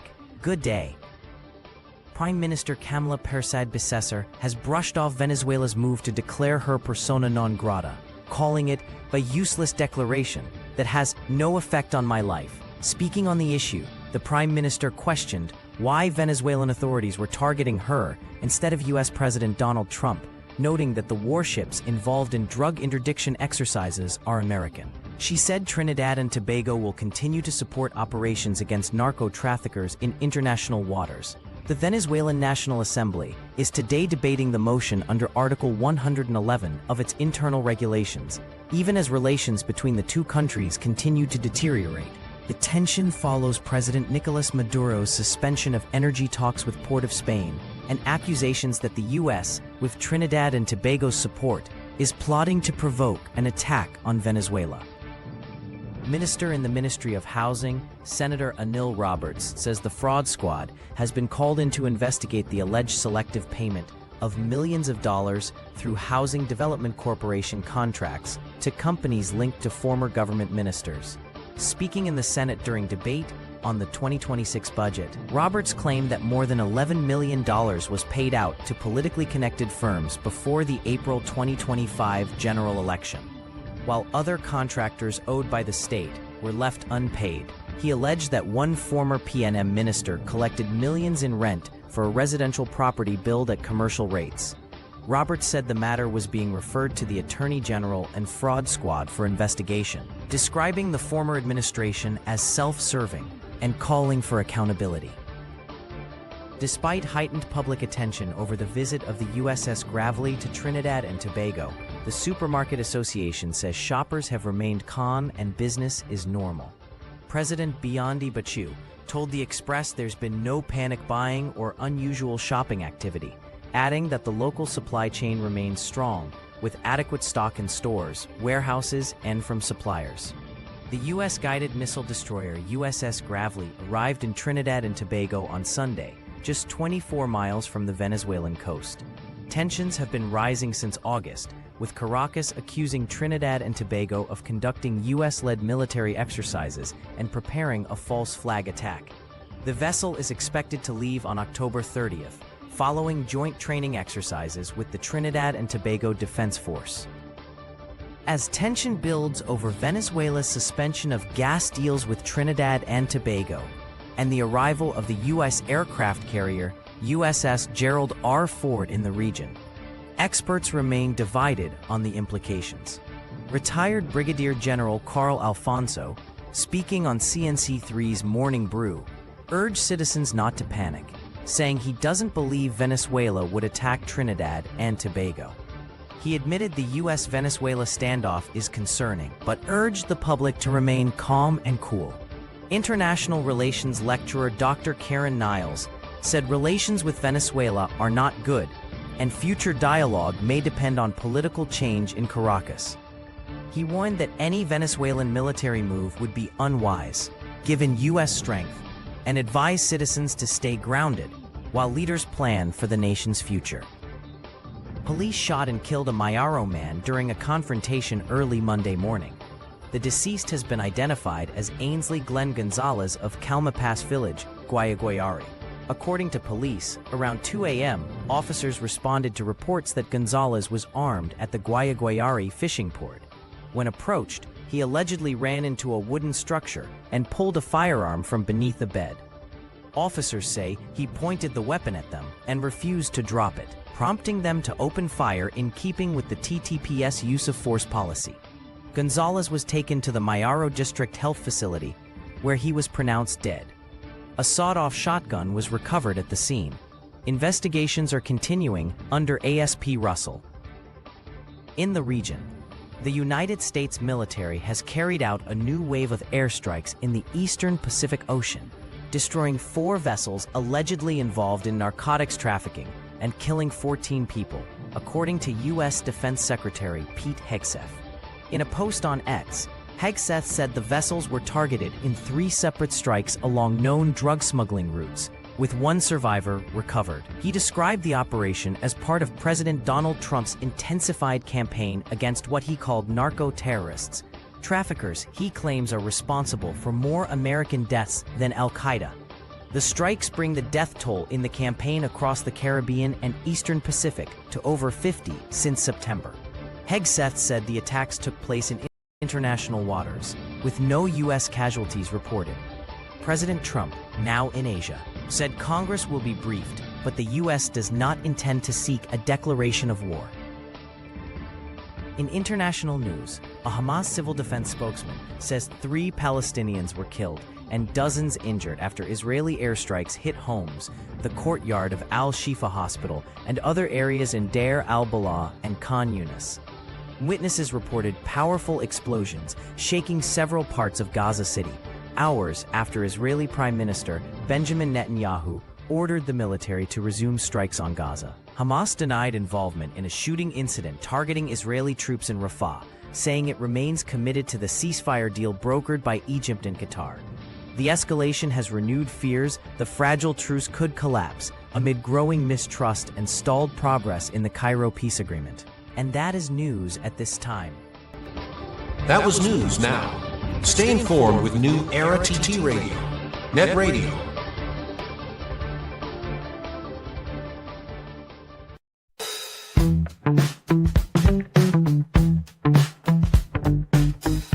S&H Rumbox, 137 Western Main Road, St. James, for all your retail and wholesale needs for alcohol and non-alcoholic beverages.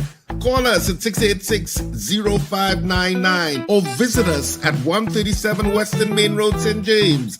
S&H Rumbox, drinking out of the box.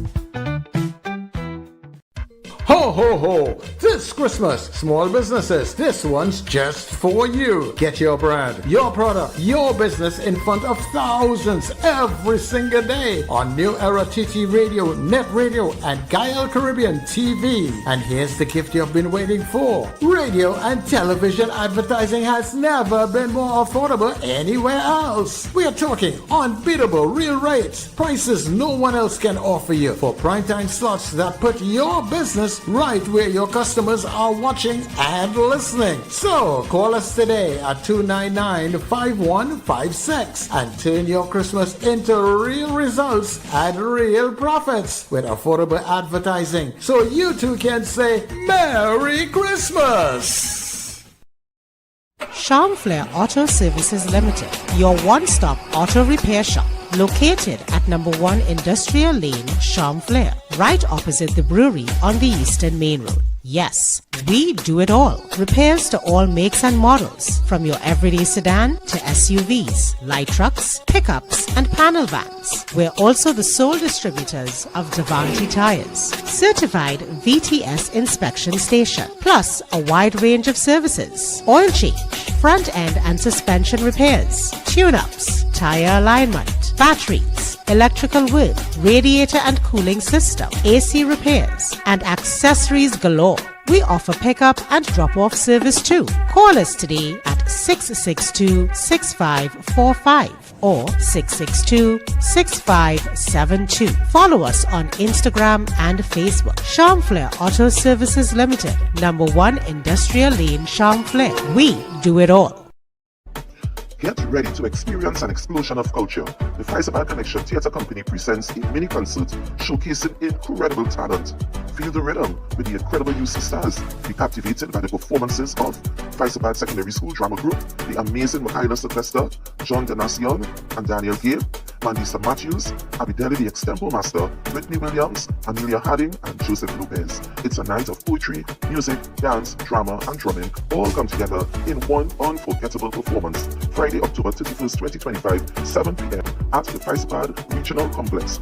Cost $20. Contact 379-9078 for more information. Don't miss out on the talent, the energy, and the connection.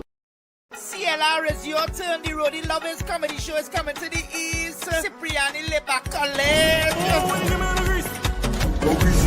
One show only. Sunday the 2nd of November, 6:30 p.m. baby. Tickets available at Electronics Arena, Dorman Shoe Store, Long Circular Mall, Anthony's Floral, Val Park, Gate Square Stores, Eastgate Mall, West Mall, Brentwood Plaza, Chaguanas, and C3 Center Mall, San Fernando, and IslandEtickets.com. For more info, call 683-0356. Eastside, are you ready to laugh? Well, clock it. Look now, a shame.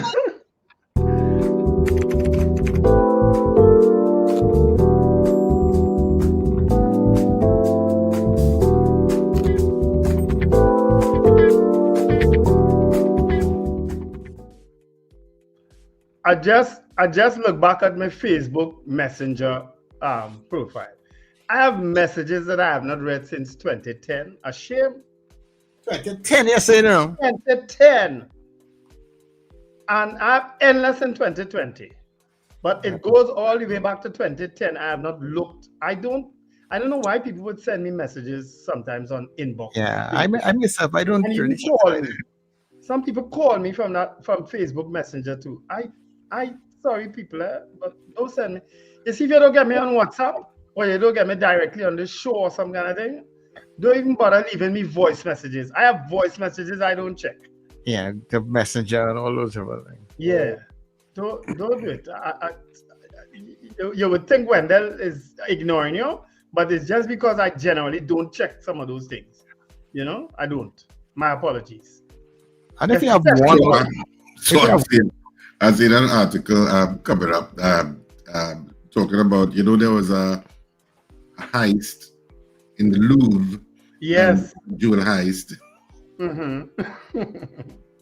So they held two of the suspects with the heist. You saw their eyes? So they posted up the pictures. Yes. So housewives across France gone crazy. They want the thief to come by them. Encouraging the robbers to come and steal by them. No, but they are two very handsome guys, huh? They're extremely handsome. Somebody comments now. Marie from Nice said, I've unlocked my jewelry box and left the front door open. What? This is Trinidad and Tobago talking about? No, in France. Two Frenchmen. Oh, in France. So two French. Okay. Claudine from Lyon. Mixed because Claudine from Lyon said, if they fancy another heist, my pearls are ready and so am I. Look at the guys. No, but they are extremely handsome. That one on the right side, he's definitely mixed. He has clear green eyes, Oh, God, hey. Well, I should say green eyes. Yeah, I don't love you on these, Light green eyes. Yeah, they can get jewelry. They don't have to go to the Louvre. They can get jewelry wherever they want in France. Yeah. Poor fellas. Poor fellas. Hey. Anyway, there was something else I wanted to raise before we go. And of course, these issues that we are dealing with on a daily basis. I don't know now. I just hope. In a way, I kind of hoping they're going to take Maduro out and put in, what's her name? Machado. And she say, hey, Trinidad, like you seen here, come, oil, take all. Enrich your people. Gas. I kind of hoping for oil, gas, whoever it is. I kind of hoping that happen. Aren't you? Well, I mean, it'll be better if Maduro just leaves willingly, but I mean, that Venezuela situation is so complex in terms of because obviously Maduro has support, as does Machado. The U.S. has been after Venezuela for quite a number of years, 20, 30 years. So, and they have failed at every stage. So what makes them feel they're going to be successful now?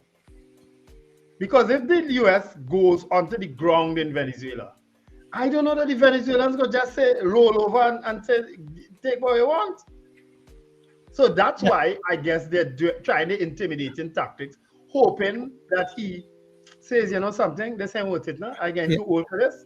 And no, but you have to... Trump dance.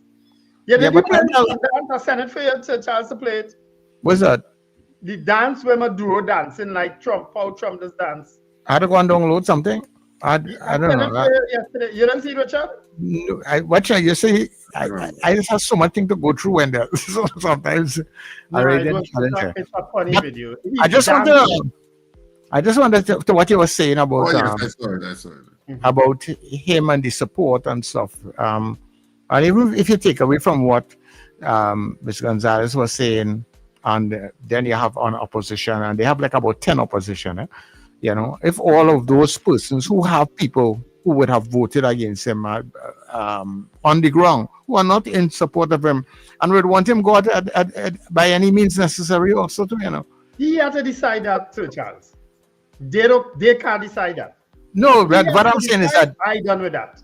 No, they individually can't decide that. But what I'm saying is that if they're working collectively to get rid of him on the ground, because we don't know how they're working and who is supporting them and that sort of thing.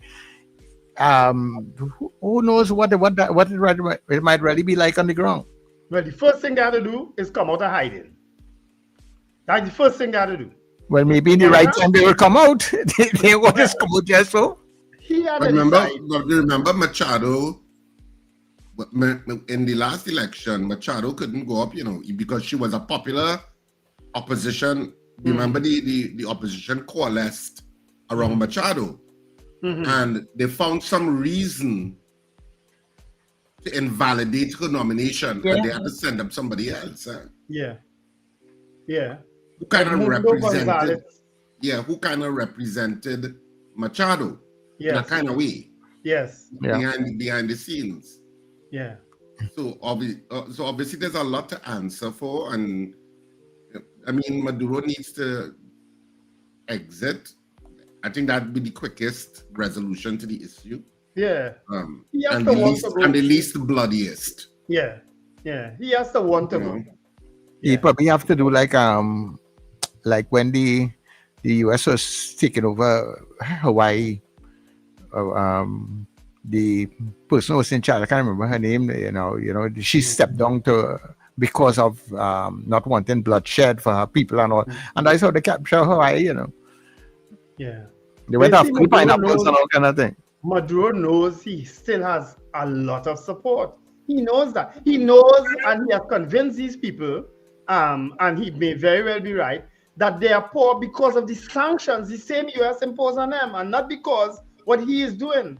Because he's been accused of doing things, but really and truly, is the sanctions that have been imposed on Venezuela that have Venezuela in the mess that it's in. Yes, but in part it's also some of what they have done to it. Well, we know that, and I'm not saying that, but you see the story is coming that is only because of what he's doing, and not because of what they've done to him or they've done to Venezuela, even prior to Maduro coming to power. Yeah, but somebody very sad people may very say, well, if that's the case, and I mean, how much of this we could take again?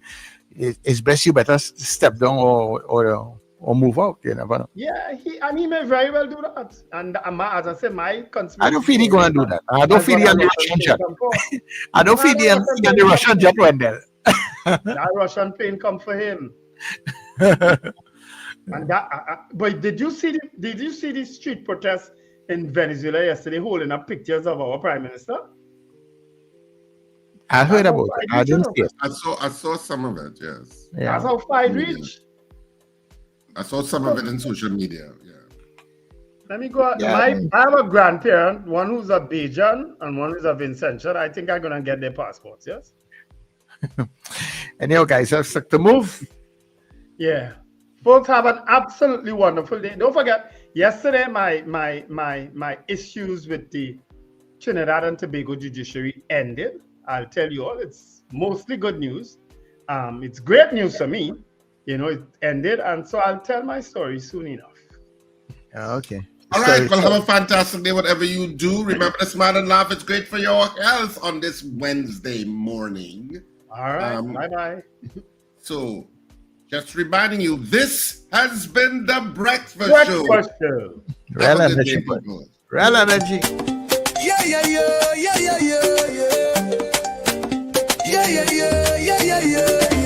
Wake up, it's a brand new dawn. The Breakfast Show got the vibes turned on. From Maracas Bay to the Savannah line, let's start the day in Caribbean prime. Good vibes rolling through the air. The Breakfast Show, energy everywhere. We talk, we laugh, we make you think. Grab your doubles or your morning drink.